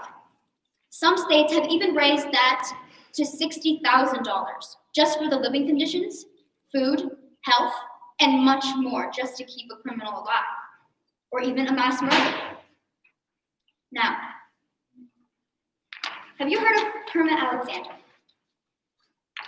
He is a former football player, but what you may not have known was that his mother, his sister, and his 2 nephews were brutally murdered by an 18-year-old in a gang in 1984. He wrote an article, some information about his experience and what he went through to tell people about what capital punishment did for him and how it saved him from going insane of the loss of his loved ones. He says this: whatever your feelings are towards the death penalty, one thing most people will never know is the pain experienced when a family member, or in my case, family members, are brutally tortured and murdered. In 1984, my mother, sister, and 2 nephews were cold-heartedly shot to death by an 18-year-old gang member named Teichmann. Teichmann was sentenced to death by a jury of his peers and has been on death row for 30 years. And later in that article, he mentions that he attempts a massive takeover of Supermax Adjustment Center at St. Quentin with the goal to kill as many guards as possible. Now, let's say capital punishment didn't exist and is abolished like my opponent wants. Well, he lives from 18 to 50. That's about $1 million just to keep him alive for the rest of his life on the $31,000 plan. But if you go off of the $60,000 plan, that's roughly $2 million just to keep a mass murderer alive. Now, that is 1 inmate for 1 jail. We have about 2.3 million jails in the US of A, and it will cost roughly $2 million or $1 million a year for 1 inmate to keep them alive. And murdering isn't just the worst crime that is possible. There are tyranny, rapists, child rapists, murders, mass murders, psychopaths, and that is just to name a few. But who's paying for all of these criminals to stay alive? You, your parents. Taxpayers are paying and giving money to keep these murderers alive, to keep the people who could escape from prison, kill you, and you could become the next victim or one of your loved ones. That is who you're keeping alive. Thank you.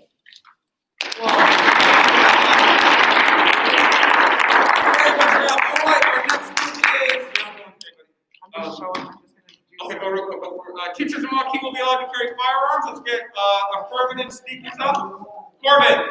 Corbin, if I hear you speak again while someone's going, you're going to just hang up the ball, okay? You're the only person that I heard the entire time, and I heard it like 5 times. All right, let's go. Affirmative for Danilo Constantino.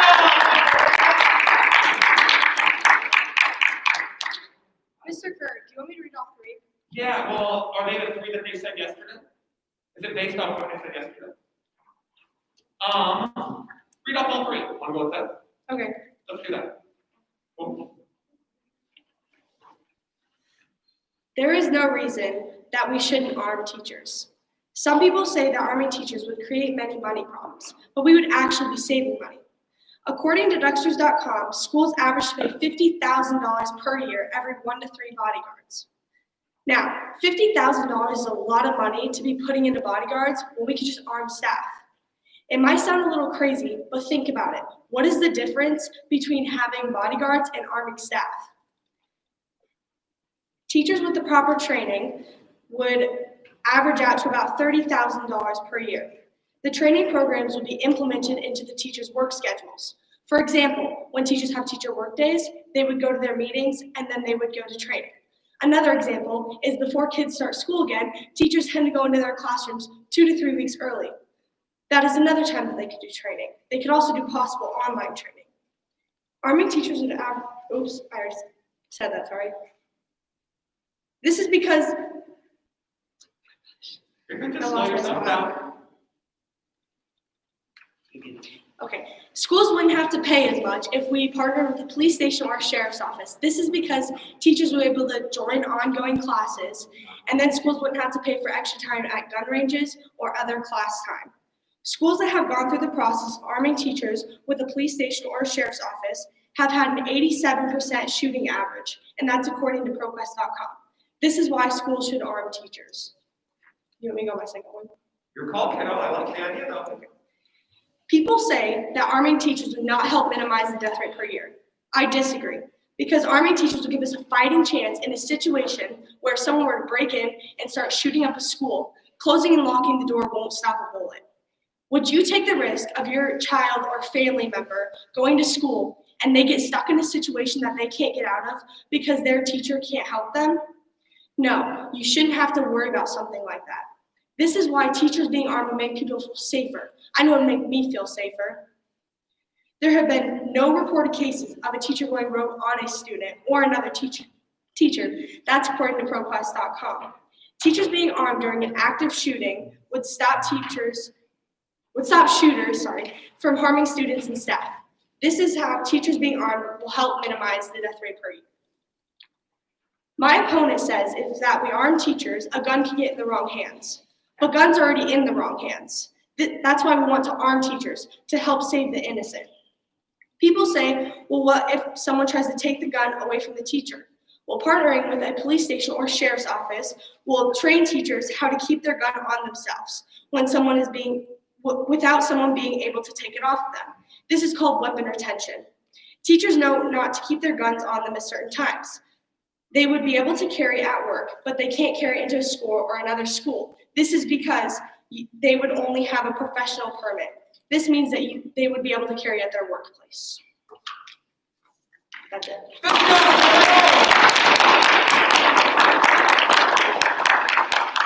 You should dress up like a hammer for Halloween, kid, because you nailed it. Boom! Let's get the negative for carry firearms. Or were you the negative? You were the affirmative, right? I'm not gonna go. What? Piper and Pipers, we're going to play all 2 rebuttals Monday because we haven't recorded. Cool? All right, and now we're going to go to Pat's Tampons affirmative. Is that Cadence? Claps for Cadence! All right.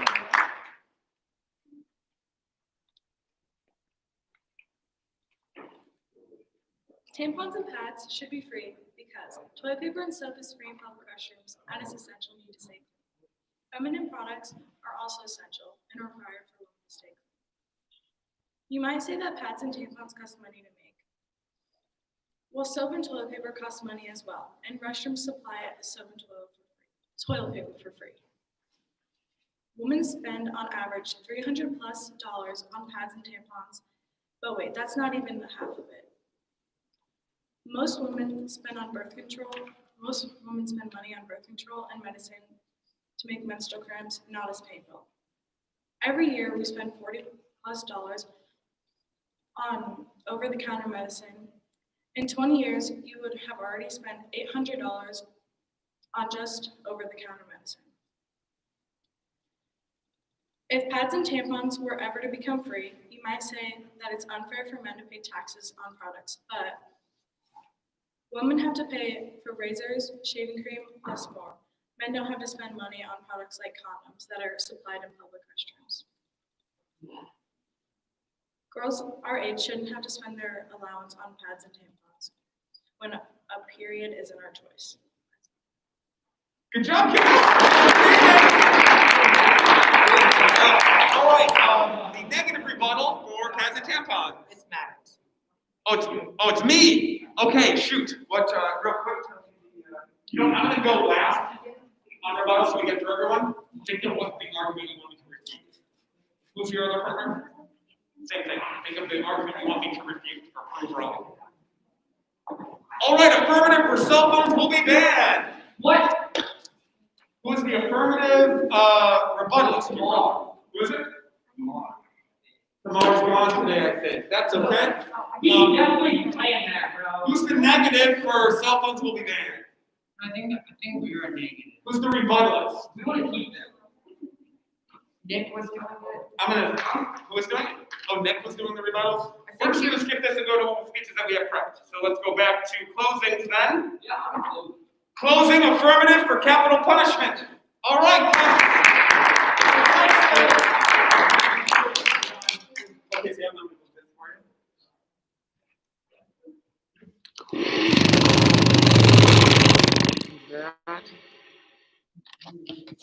And then Nick, you're gonna want to move back away because she's gonna come away from the podium. You need to be 6 feet away from her, okay? Same thing, depending on how close she's gonna get, you may need to move back, okay? Like, I'm gonna have to do it on Tuesday because I'm gonna bring in a plastic sample and just like be dramatic, place a plastic and cardboard box for my debate.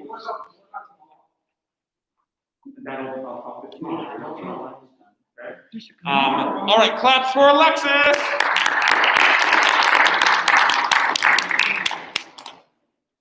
Good morning. My name is Alexis Choi, and I'm standing here today on the side that capital punishment should be abolished in the United States. We have already shown you a case of Mela Dennis, who was tried, convicted, with no physical evidence presented against him. The jury in this trial contained 11 white members and 1 African American. The real killer had confessed to 16 people. Later on, we found the copy of a confession of the real killer that the prosecution had a clear copy of during the trial. We have many more cases that showed the possibility of this risk factor, the murder of an innocent person. These acts are not irreversible and mistakes happen. We should learn from these countless mistakes and take a step to prevent any more lives that could be at cost. Furthermore, there are too many risks and disadvantages that don't balance out the cost of the death penalty. It costs more than life in prison. In 2018, the cost of the death penalty was $3 billion more than life in prison. It does not deter crime any less than capital punishment, than life imprisonment. This claim has been repeatedly discredited, and there is no evidence whatsoever that the death penalty is any less effective in reducing crime than life imprisonment. It is an expensive, unfair, wrong method that leads us to our next argument, unfairness. It is often used within skewed justice systems. People are getting sentenced to death because of unfair trials. Many examples include mental illness, PTSD, nationality inequality, racial inequality, documented use of torture, lack of defense and money, translation issues, and that's just the start. We would also like to point out there are many numerous solutions than the capital punishment. It is not the solution. Amnesty clearly states that it breaches human rights, the right to live, and the right to live free from torture or inhumane treatment, discarding treatment or punishment. These acts are protected under the Universal Declaration of Human Rights. Capital punishment ruins lives. An innocent person being put to death who could have gone and lived their life. Mental illnesses that could have been helped. Trials that could have been won with just one translator present. Imagine your loved one dying for a crime they did not commit, a murder by the government. Capital punishment is a system of a culture of violence, not a solution to it. It is an unworthy, implemented punishment that strives for equality and the right application of the law no matter what and in all cases. Yet even if it could be applied fairly, it is unworthy for a nation like ours founded on the principle of equality and individual dignity. Thank you. Very cool, great job. Love the power triangle. You were only the second person brave enough to try that so far, so very cool. All right, now we're gonna have your You are the affirmative? So the negative for capital punishment. Ellison, I'm gonna play that. Let's play that later so we get actual live performances first. So then we'll go to the next one. Tampons and pads. Teachers will be allowed to carry firearms. Affirmative. The closing, the affirmative closing. All right, clap, clap, clap, clap, clap. And then people that are on or that are opponents of Ava should be taking notes for your rebuttal speaker right now. So who's an opponent of Ava? Oh, okay, cool. So then oh yeah, that's right. Lucky. Oh, we're up to 6 viewers and 5 likes. I think as soon as you got here, 5 likes, boom. It's blowing up. All right, go for it, Ava.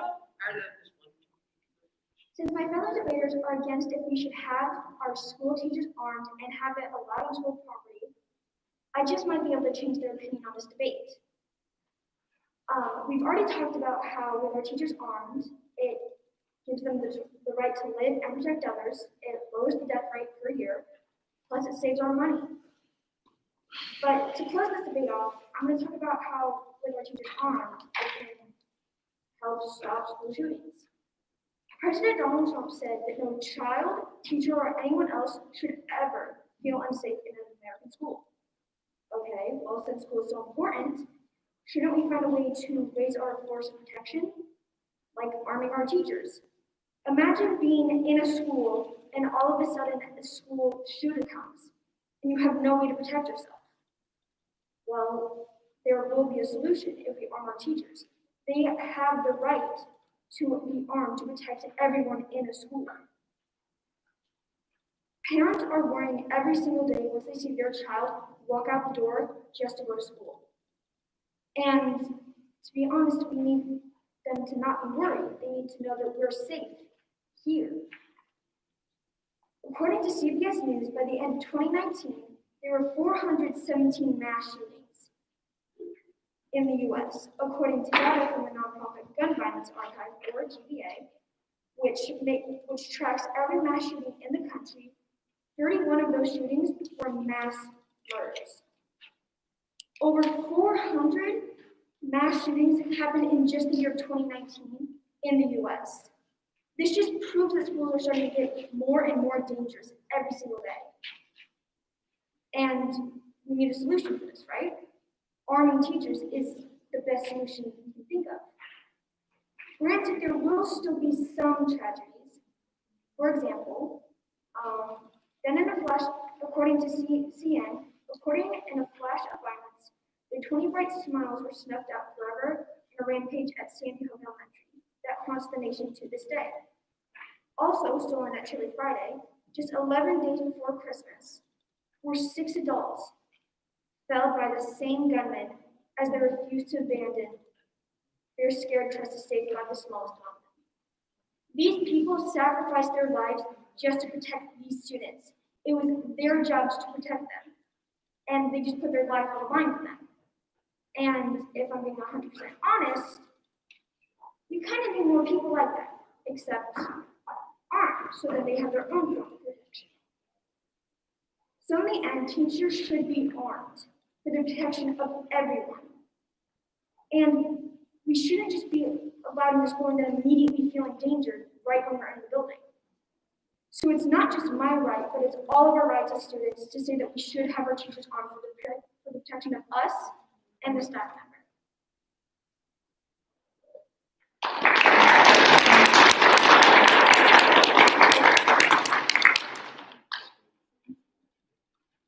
Great job. The negative for firearms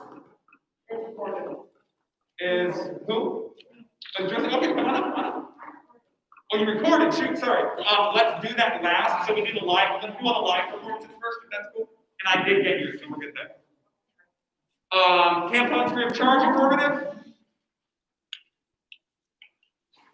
Clap for Reagan!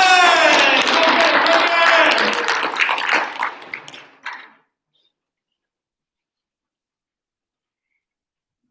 You got it, Reagan. We believe that all feminine products should be free and provided in schools and public bathrooms. We have already shown that toilet paper and soap are hygienic essential needs. And as a woman myself, I feel that free pads and tampons are also a hygienic essential need that should be provided. We've also shown that only forcing women to pay for free pads or feminine products is completely unfair. And finally, you have shown that women spend over $6,000 a lifetime for feminine products. And some can't afford these things. I would also like to point out that everyone, regardless of their social status and wealth, has the right to hygienic needs, and these needs are already being met and provided by public restrooms and schools. Most people can afford these things, and hygienic products are already being provided. So society has to stop discriminating against these women for something they can't afford. And it's a hygienic product and need. Good job! Well done! You crushed it, kiddo. Well done. All right, negative opening or closing for pads and tampons. All right, claps. Get him, Hagen! Hagen, crushed it, kiddo.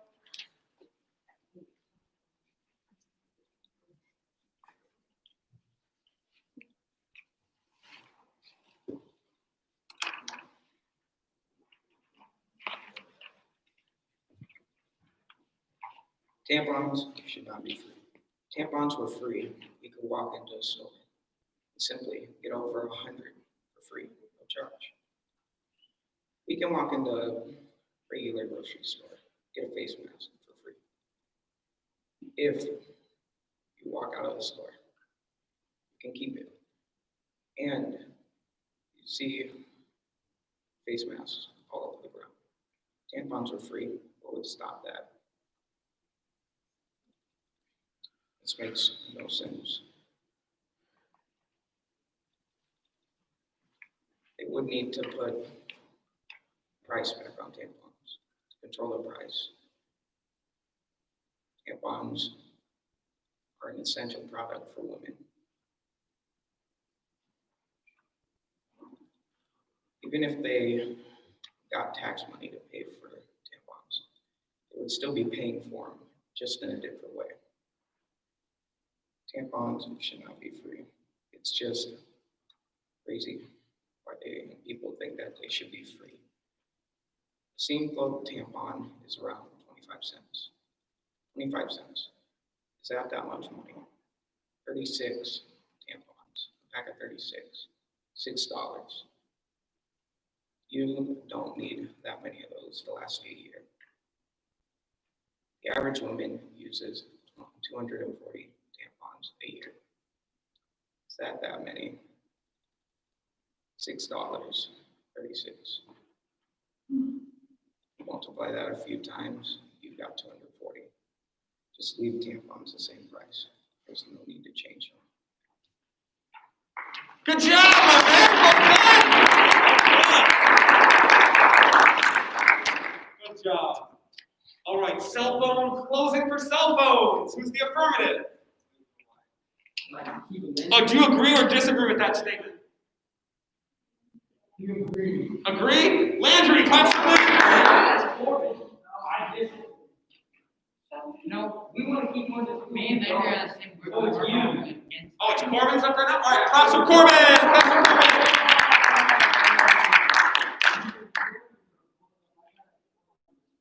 I'll go. Can he Landry go first while you're pulling it up? And then you're next. Okay, claps for Landry. Awesome. And then we'll get the sketch afterwards, right? And then we'll do the recorded ones Monday, and then we'll do second rebuttals Monday. Cool. And Tuesday, please. Tuesday we're going to do a poetry lesson with our practicums. Oh, I thought Tuesday we were debating. Oh yes, we are going to do. This is different. We're going to do your debate for half, poetry lesson for half. Second rebuttal. You should be listening for the closing or to get further feedback. But will I still get, what was still more watching you? Of course. All right. Claps for Landry.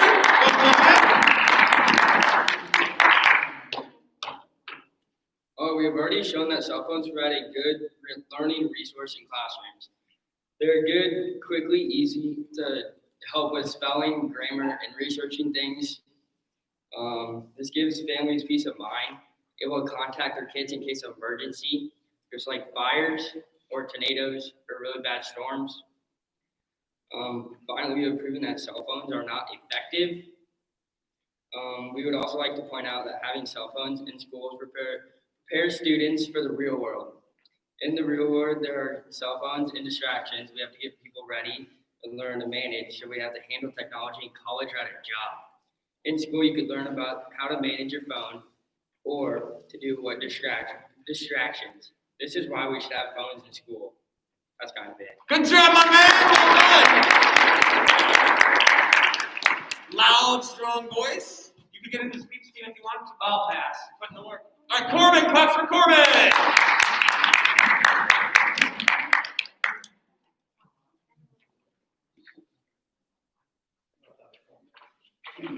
And then if you went today and want individual feedback, after Corbin goes, I'll give you some of that, or Tater in passing, also if you want that picture with your proposition in the background. All right, and a hush falls over the crowd. So I just read it? Yep. The whole thing? That would be good. Cell phones are distracting based on my experience with having a cell phone in Prairie. I get on my phone a lot in all my classes, even though they tell us most of the time not to. I do, but never for too long.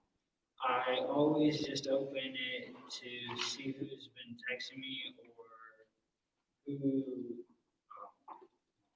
messed it up. I do this because I don't want to be rude and I think I should answer people when they text me. And then, what's it called? But cell phones can be a big distraction inside of school and can take away time from getting projects done and social interactions.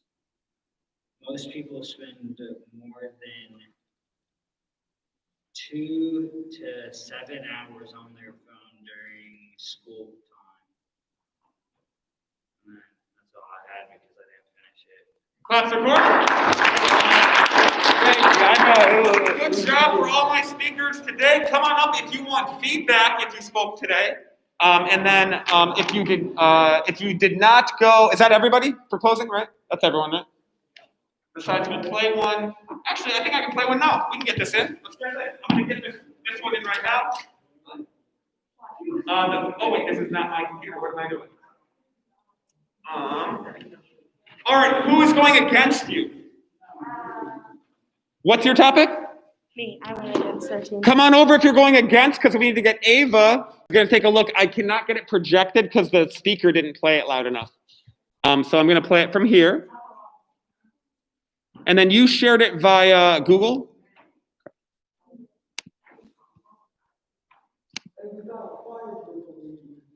A choir group?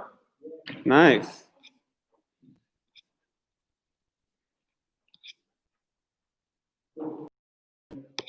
Do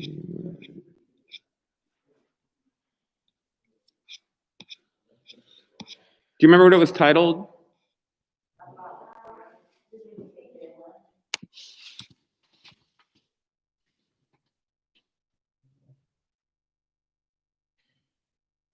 There it is. All right, come on over here. If you're in the group so you can see it a little better.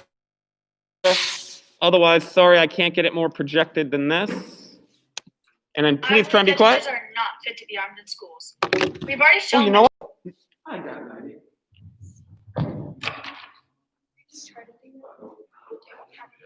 You tried to cut out. I'm coming up here because I'm in your group. All right, let's try it again. Let's remain optimistic.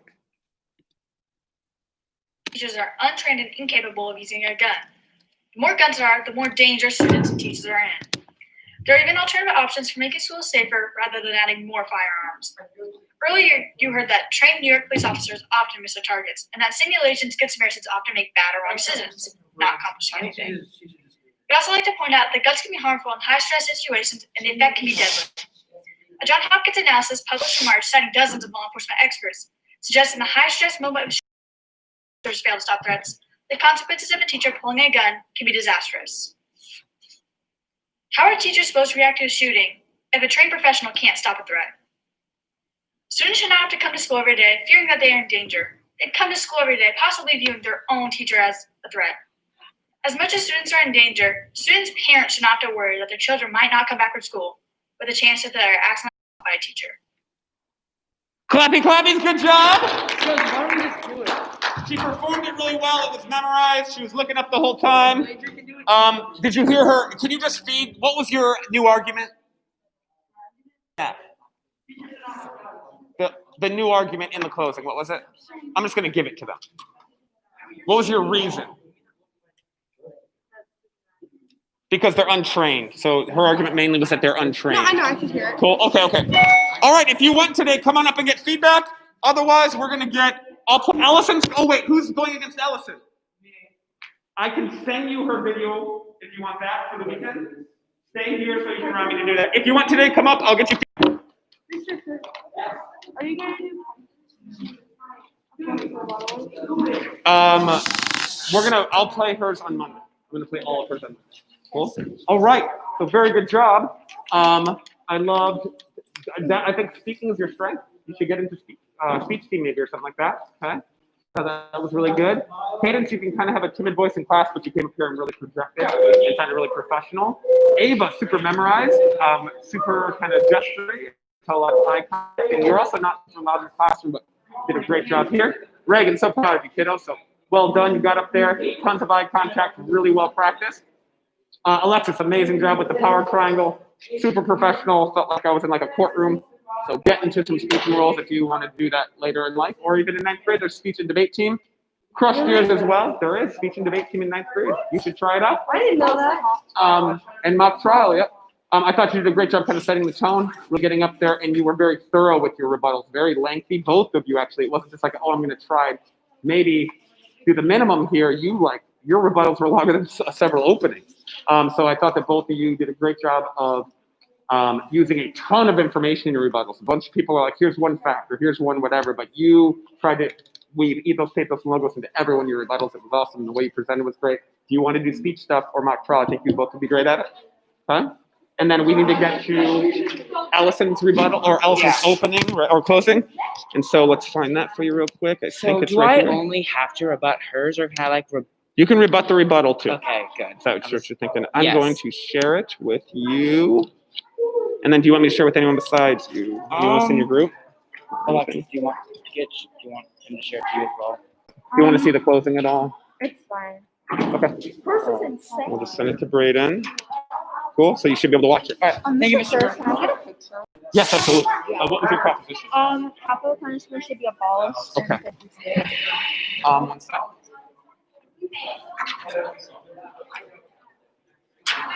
Attaboy.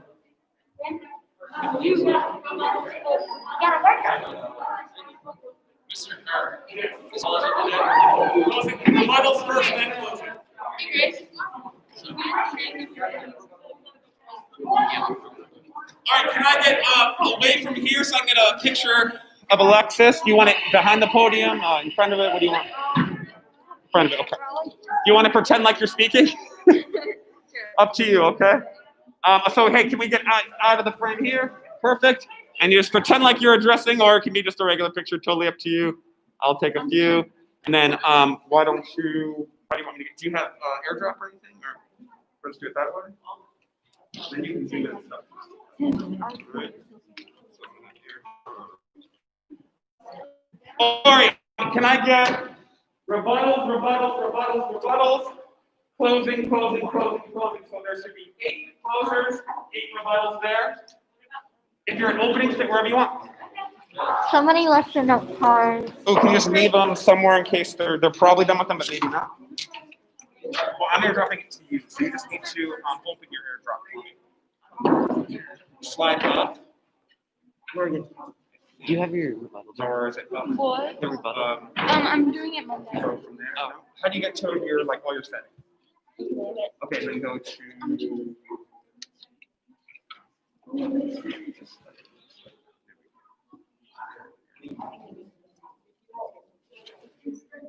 Airdrop this. I'm gonna take off context only. So go to everything. Okay. And then shift up. You got it. There you are. All right. Boom. You're also on the Wi-Fi. I don't know if that's gonna mess you up.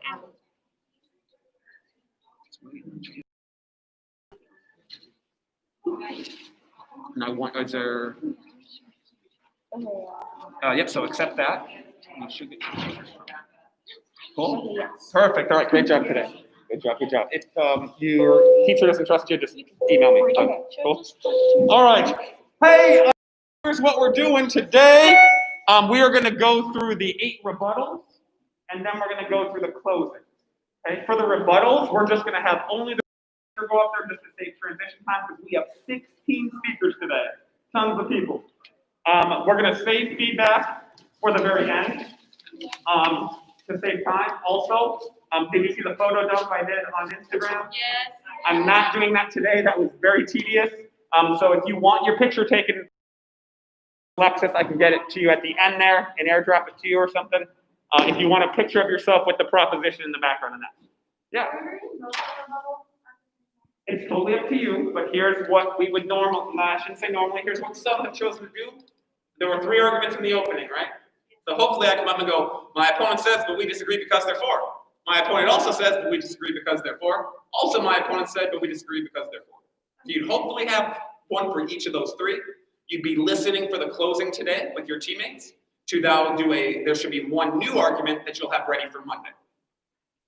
Some teams have listened to the opponent's rebuttals, and you can refute their rebuttal if you want to.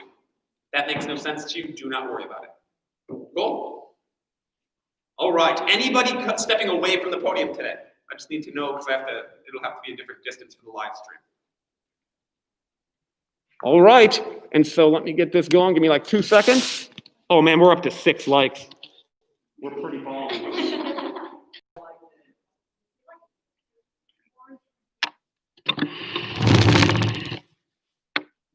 All right. Oh, if you went yesterday, your grades are online. Yeah.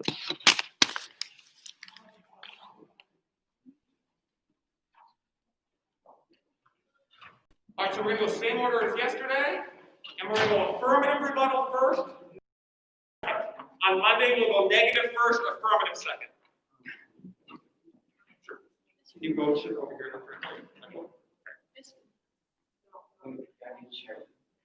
You can share with the person.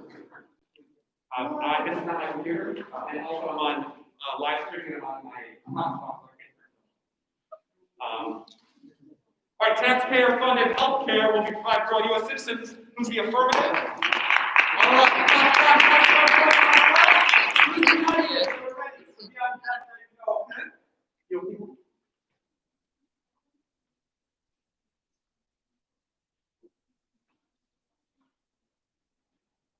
That's fine. All right, go for it. My opponent argues that free healthcare will cause more deaths that will still be paid for by taxes and cause doctors to go crazy. But we disagree. My uncle, who's a heart doctor, says that by allowing more people to come in, will actually make the community healthier because their job is to save lives, not end lives. Nowadays, people who come in without insurance have to be cared for. It's a law, and the government pays for it. But if we do that for all citizens, they won't have to worry about coming in for preventative health care, which would lower the amount of emergency visits.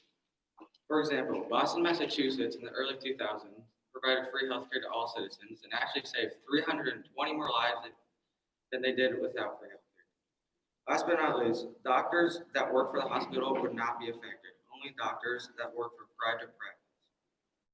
And remember, doctors' lives will always be crazy because all they're trying to do is save lives and not end them.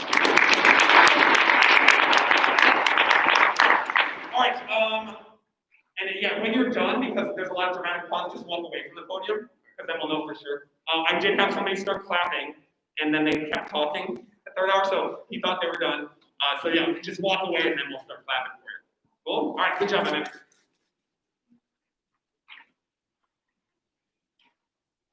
All right, claps for Maverick.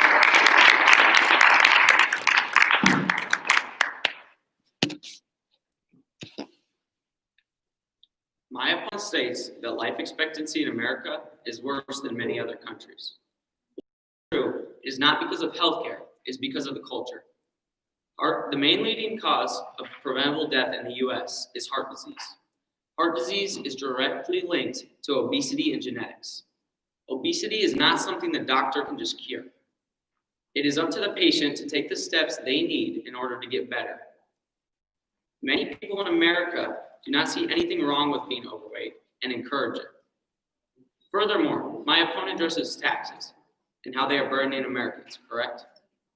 Well, if we switch to a universal healthcare system, payroll taxes would go up by more than 22%, according to Paul R. Gregory, PhD, a research fellow at the Harvard Institution. Good, hardworking people would lose a huge amount of their salary to pay for something that isn't going to help them or anyone else. Trust me when I say this, universal healthcare will be more of a burden than a helping hand.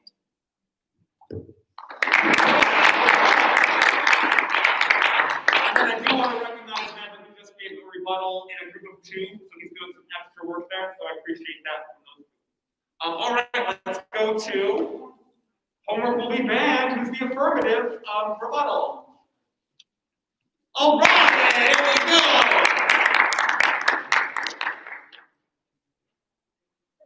You forgot your mask, Maverick. What's that? He forgot his mask. Oh, buddy, I put that next guy. Don't you? Dad, we got a live stream going. You gonna put yourself on? Oh, shoot.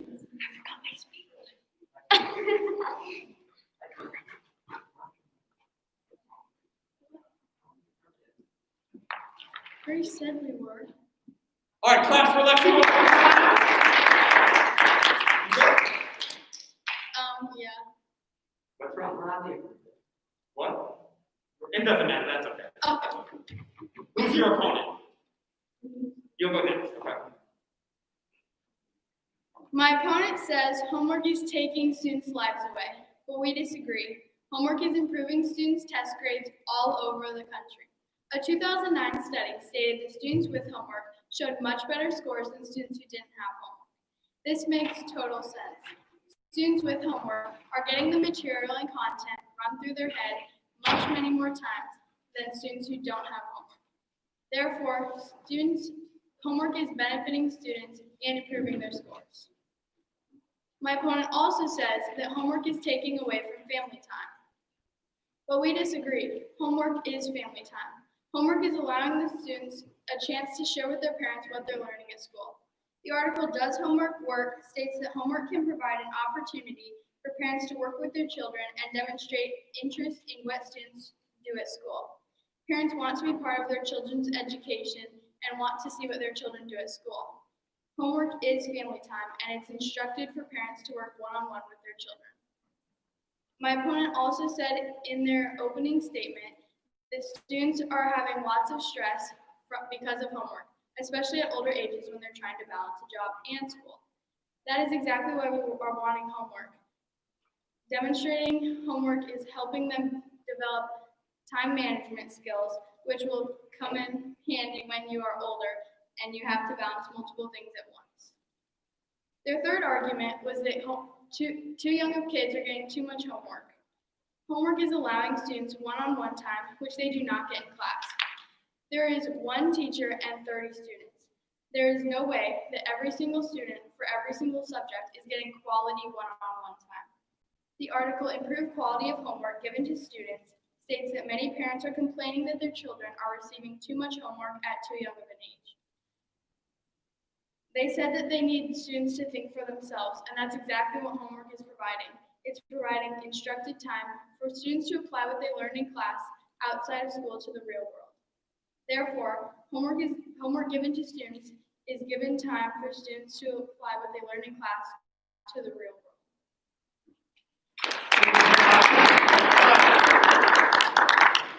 All right, clap for Grace. Feel good? Both of you? Good job, and then Grace, good job. All right, Let me get you'll my do tape that. out first. What's up?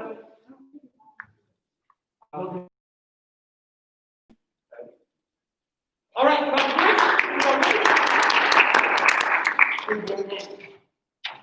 My opponent says that homework can better strengthen your study skills and is beneficial to you and your parents. But we disagree. It causes mental health issues, stress, and is ineffective.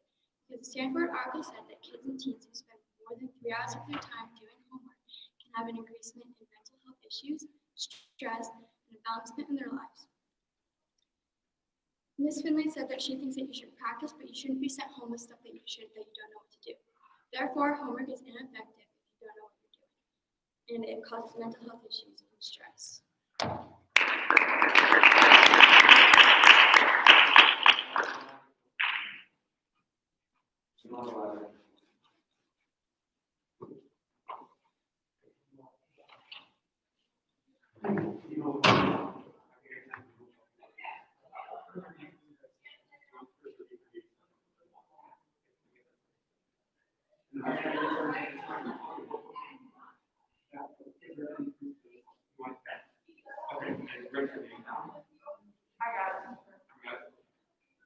All right, hey, good job. And then that was the affirmative question. That was the affirmative. All right, so let's go to affirmative for 4-day school week.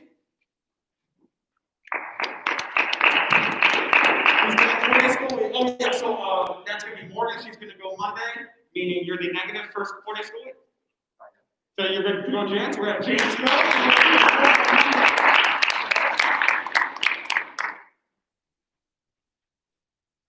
Get him, Jance. My opponent says that having a 5-day school week will increase the student's anxiety. My team disagrees. Having an extra day for school or a regular school week will not increase the student's anxiety. Because if you get a good night's sleep, like you're supposed to, and get at least 8 hours of sleep, that would increase your levels of anxiety and help your focus overall. Therefore, a 5-day school week will not increase their anxiety. Another thing my opponent said, they will have a worse attitude going on a 5-day week schedule. My team disagrees. Students will not have a bad attitude just because another day or a regular week of school. Because on Wednesdays, schools usually have early hours, and some schools have them every other week, but others have them every week.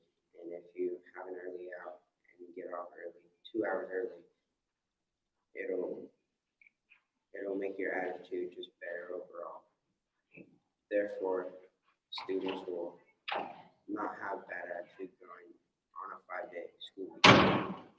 Also, my opponent said 5-day school week is worse for teachers and students. My team disagrees. If anything, it would be the most beneficial for students, not for teachers so much, but it would help out students in all ways because it would help their education and their learning. They would spend more time on subjects and they would learn more important things. And since you get a little break in the middle of the week and the weekends, you have plenty of time to let your mind rest and get full of energy for the next week. And it would help for teachers to communicate with their students, and if the students have any problems at home, they can talk to the teachers about it and would have more time to connect with one another. Therefore, it would be better for students and teachers. Good job.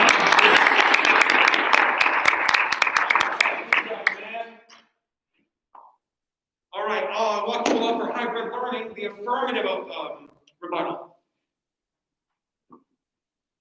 Who's on hybrid learning?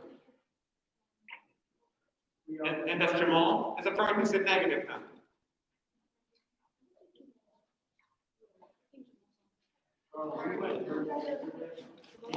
Who's on this topic? Raise your hand. Everybody, if you're on this topic. Okay, what's your role in it? Closing, what's your role in it? The opening? Cars, the rebuttals, that's right, I have that recorded, let's play it on Monday. We'll play all the rebuttals on Monday, is that cool? Kyler's closing, and let's do the live performances first, and then we'll play Kyler's closing after the live performances. Okay. Let's get through all the live performances, and then we'll do the videos at the end, is that cool? All right, so do we have any live performances for this? Doesn't sound like it? Okay. Let's go back to closings then. So the affirmative closing for taxpayer-funded health care.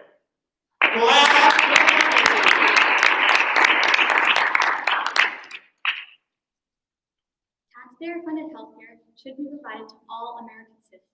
We have already stated that taxes are pushing families over the edge. Multiple other countries are providing free healthcare, and America is one of the wealthiest countries. We would also like to point out that COVID-19 has brought a humongous impact on healthcare, including the death rate. According to NCPI, more than 26,000 Americans die each year because of a lack of healthcare.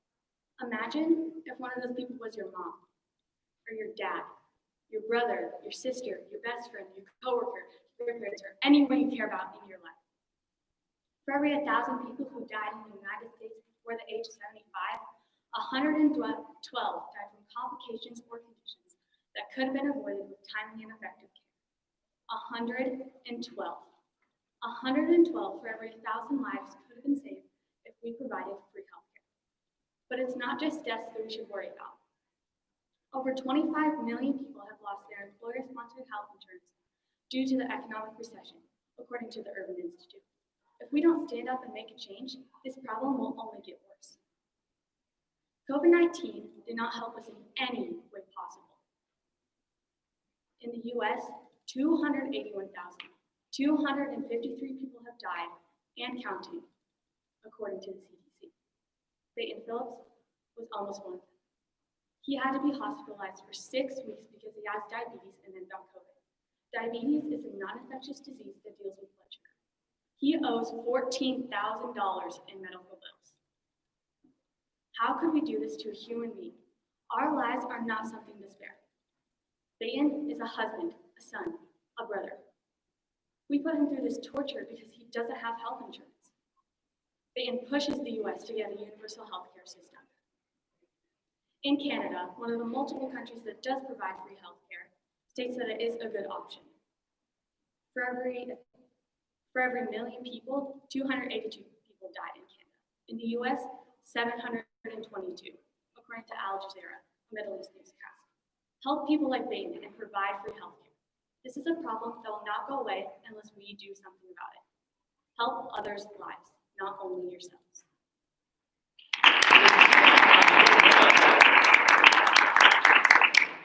And the negative closing for taxpayer-funded healthcare. Pastor Maverick.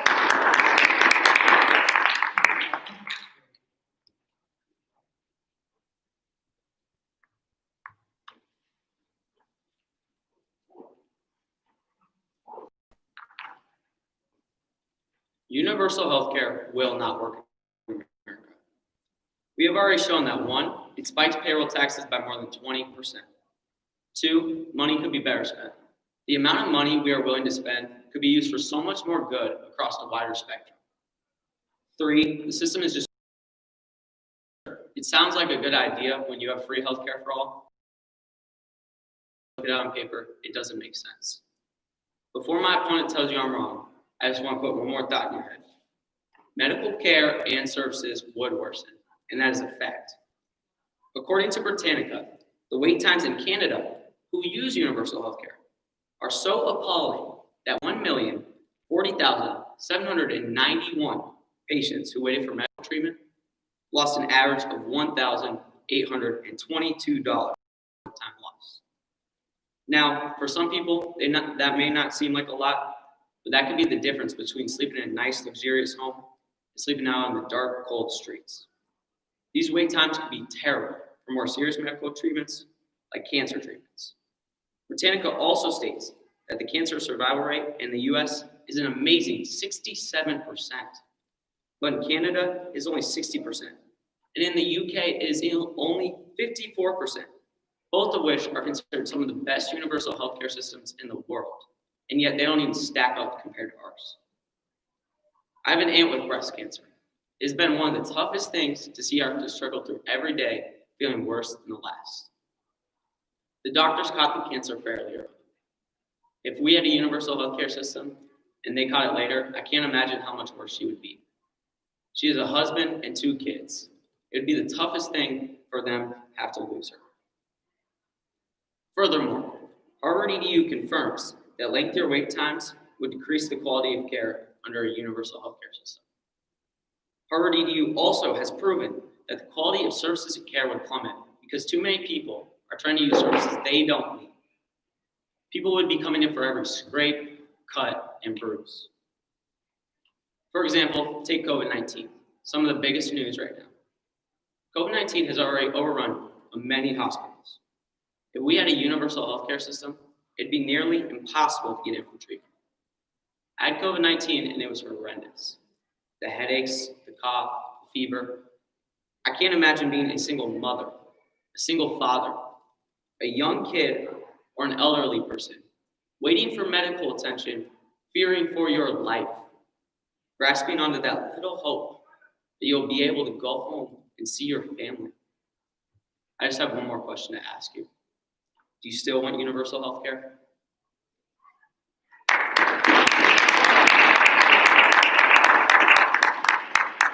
All right, let's go with the affirmative closing for homework.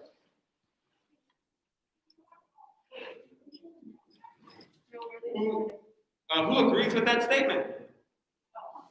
Go on up there. If you agree with that statement in your closing. Professor Fiona.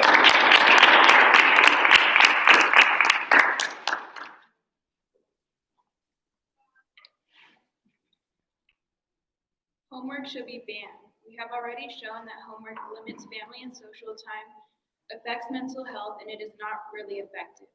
When kids have too much homework, this can cause them to have too much stress and anxiety, which can lead up to bad things such as depression. We would also like to point out that homework causes a negative view of school. According to an article on healthline.com, it says, the data shows that homework over this level is not only not beneficial to children's grades or GPA, but there's really a plethora of evidence that is detrimental to their attitude about school, their grades, their self-confidence, their social skills, and their quality of life, Donald Pressman told CNN. This shows that when kids get too much homework, the way that they see school will change. Every student learns differently. Some might benefit from homework, while others might struggle with homework but do well in other areas such as test taking. Their grades will start dropping, they will start feeling insecure about their grades or learning ability, and they can stop interacting with other students. So homework causes way too many problems from mental health to the way that students see school. We don't want to have a lot of pressure on us to get our homework done when we have already spent 7 hours at school. Lots of kids experience stress, anxiety, and depression just from homework. We shouldn't have to experience this at such a young age. All right, now it's the negative, so Pastorelli.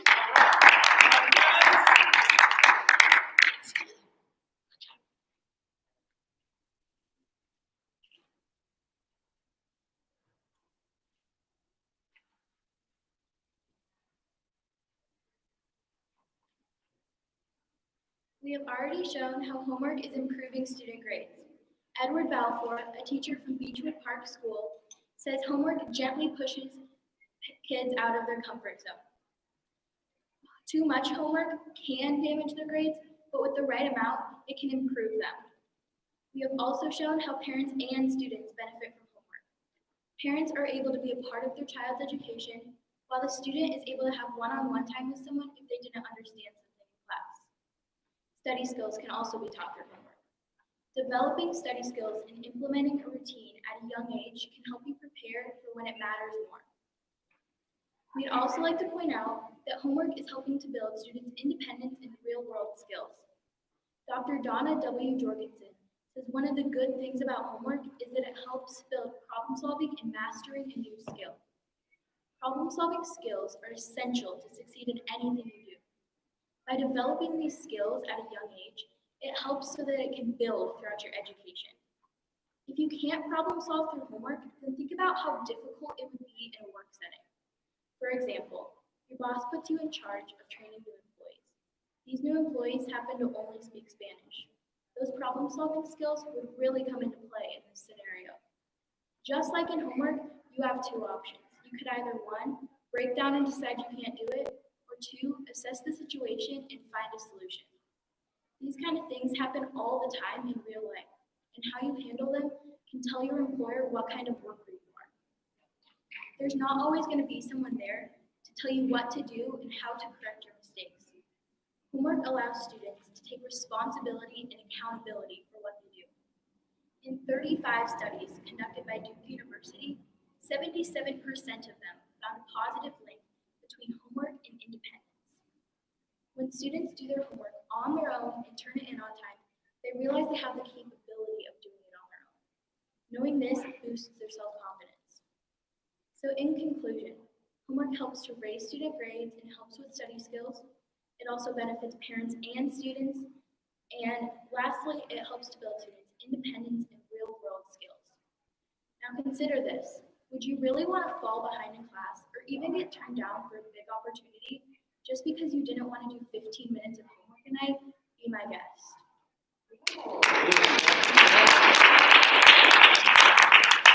All right, we got a sassy source over there. I like it, the ending there. All right, the next one is 40 School Week affirmative. Vinton, my man, go get it.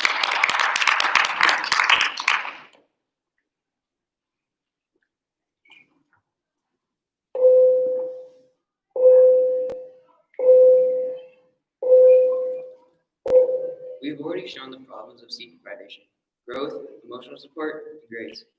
This can affect the productivity of children. The reason every district in the United States should have a 4-day school week is because of sleep deprivation. While no human being has been known to have died from staying awake, animal research strongly suggests it can happen. In the 1980s, the University of Chicago researcher named Alan Reshkoffen conducted a series of groundbreaking experiments on rats. After 32 total days of sleep deprivation, they're completely dead.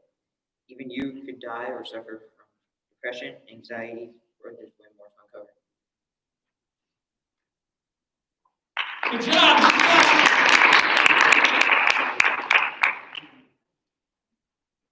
All right, good job, my man. And then claps for Joey.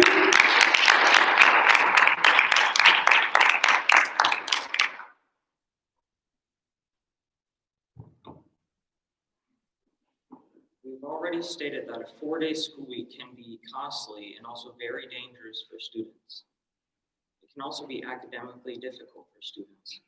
Many are questioning the impact and the move on students' education and mindset. I think our kids are losing out on education and being overwhelmed. They're trying to cram a 5-day week into a 4-day week. I don't think it's right. I think our kids are losing out on education and being overwhelmed. With limited capacity for learning and retention, these long days may have negatively affected achievement and students' capabilities.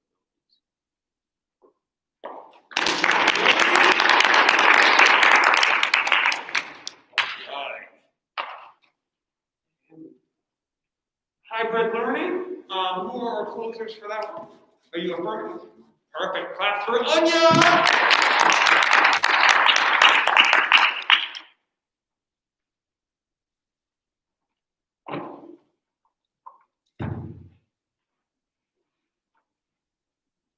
You've already heard that Harvard Business Review states that grades are decreasing by 7% from the transfer from in-person to online school. You've also heard that evidence states that health and mental care provided in school improves quality of life, relationships, and how people communicate with one another. And last, you've heard about bullying and cyberbullying and how it is increasing daily from online school. Today I'm here to talk about how hybrid school changes students' behavior from the environment that they are around. Research shows that students and staff need a safe and supportive environment because it will minimize violence, drug use, and less discrimination. California School Board Association, known as the CSBA, states that the most effective approach to creating a safe and supportive environment requires a comprehensive and coordinating effort, including school-wide, district-wide, and community-wide strategies. The reasoning for this is because having a safe and supportive environment can help students learn, get better education, where at home they might have abusive parents. Abusive parents is something to keep in mind. Why, you might ask? Because Child Health Organization states that 80% of children worldwide are getting abused or neglected by their parents. In one study of 80% of 21-year-olds who reported childhood abuse met the criteria for at least one physical disorder. Cases in 2008 alone, Lifetime estimates the lost worker productivity, healthcare costs, special education costs, child welfare, and criminal justice added up to a total of $124 billion. I want you to think in your head of how much 80% is. 80% is 80.2 million kids who were abused or neglected by their parents. Unlike at school, they won't get discriminated against a group of students, and they will feel like school is a getaway place for them. And in conclusion, creating a safe and supportive environment for students and staff will lower the percentage of drug usage, violence, discrimination, and abusive parents. All of this together will create a safe and supportive environment for students and staff.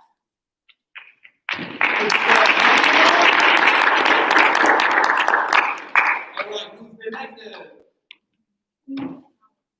Who is it? Jamal, and I did not get a video from Jamal, so we will have him present his on Monday of these meetings. Is that cool? And then we're gonna see Morgan's on Monday, and then is there any videos I need to play? Cards, okay. Oh, but they're rebuttals, correct? Carter is rebuttal. Is he back, do we know? Okay, let's just play his on Monday, because he's not gonna have a second rebuttal. He's not back before break, right? Okay, so we'll play his on Monday, because we're gonna have a lot more time to play with. Tyler did his, but I never got it. He did it in that room. Yeah. I don't think I ever got him to send it to me, did I?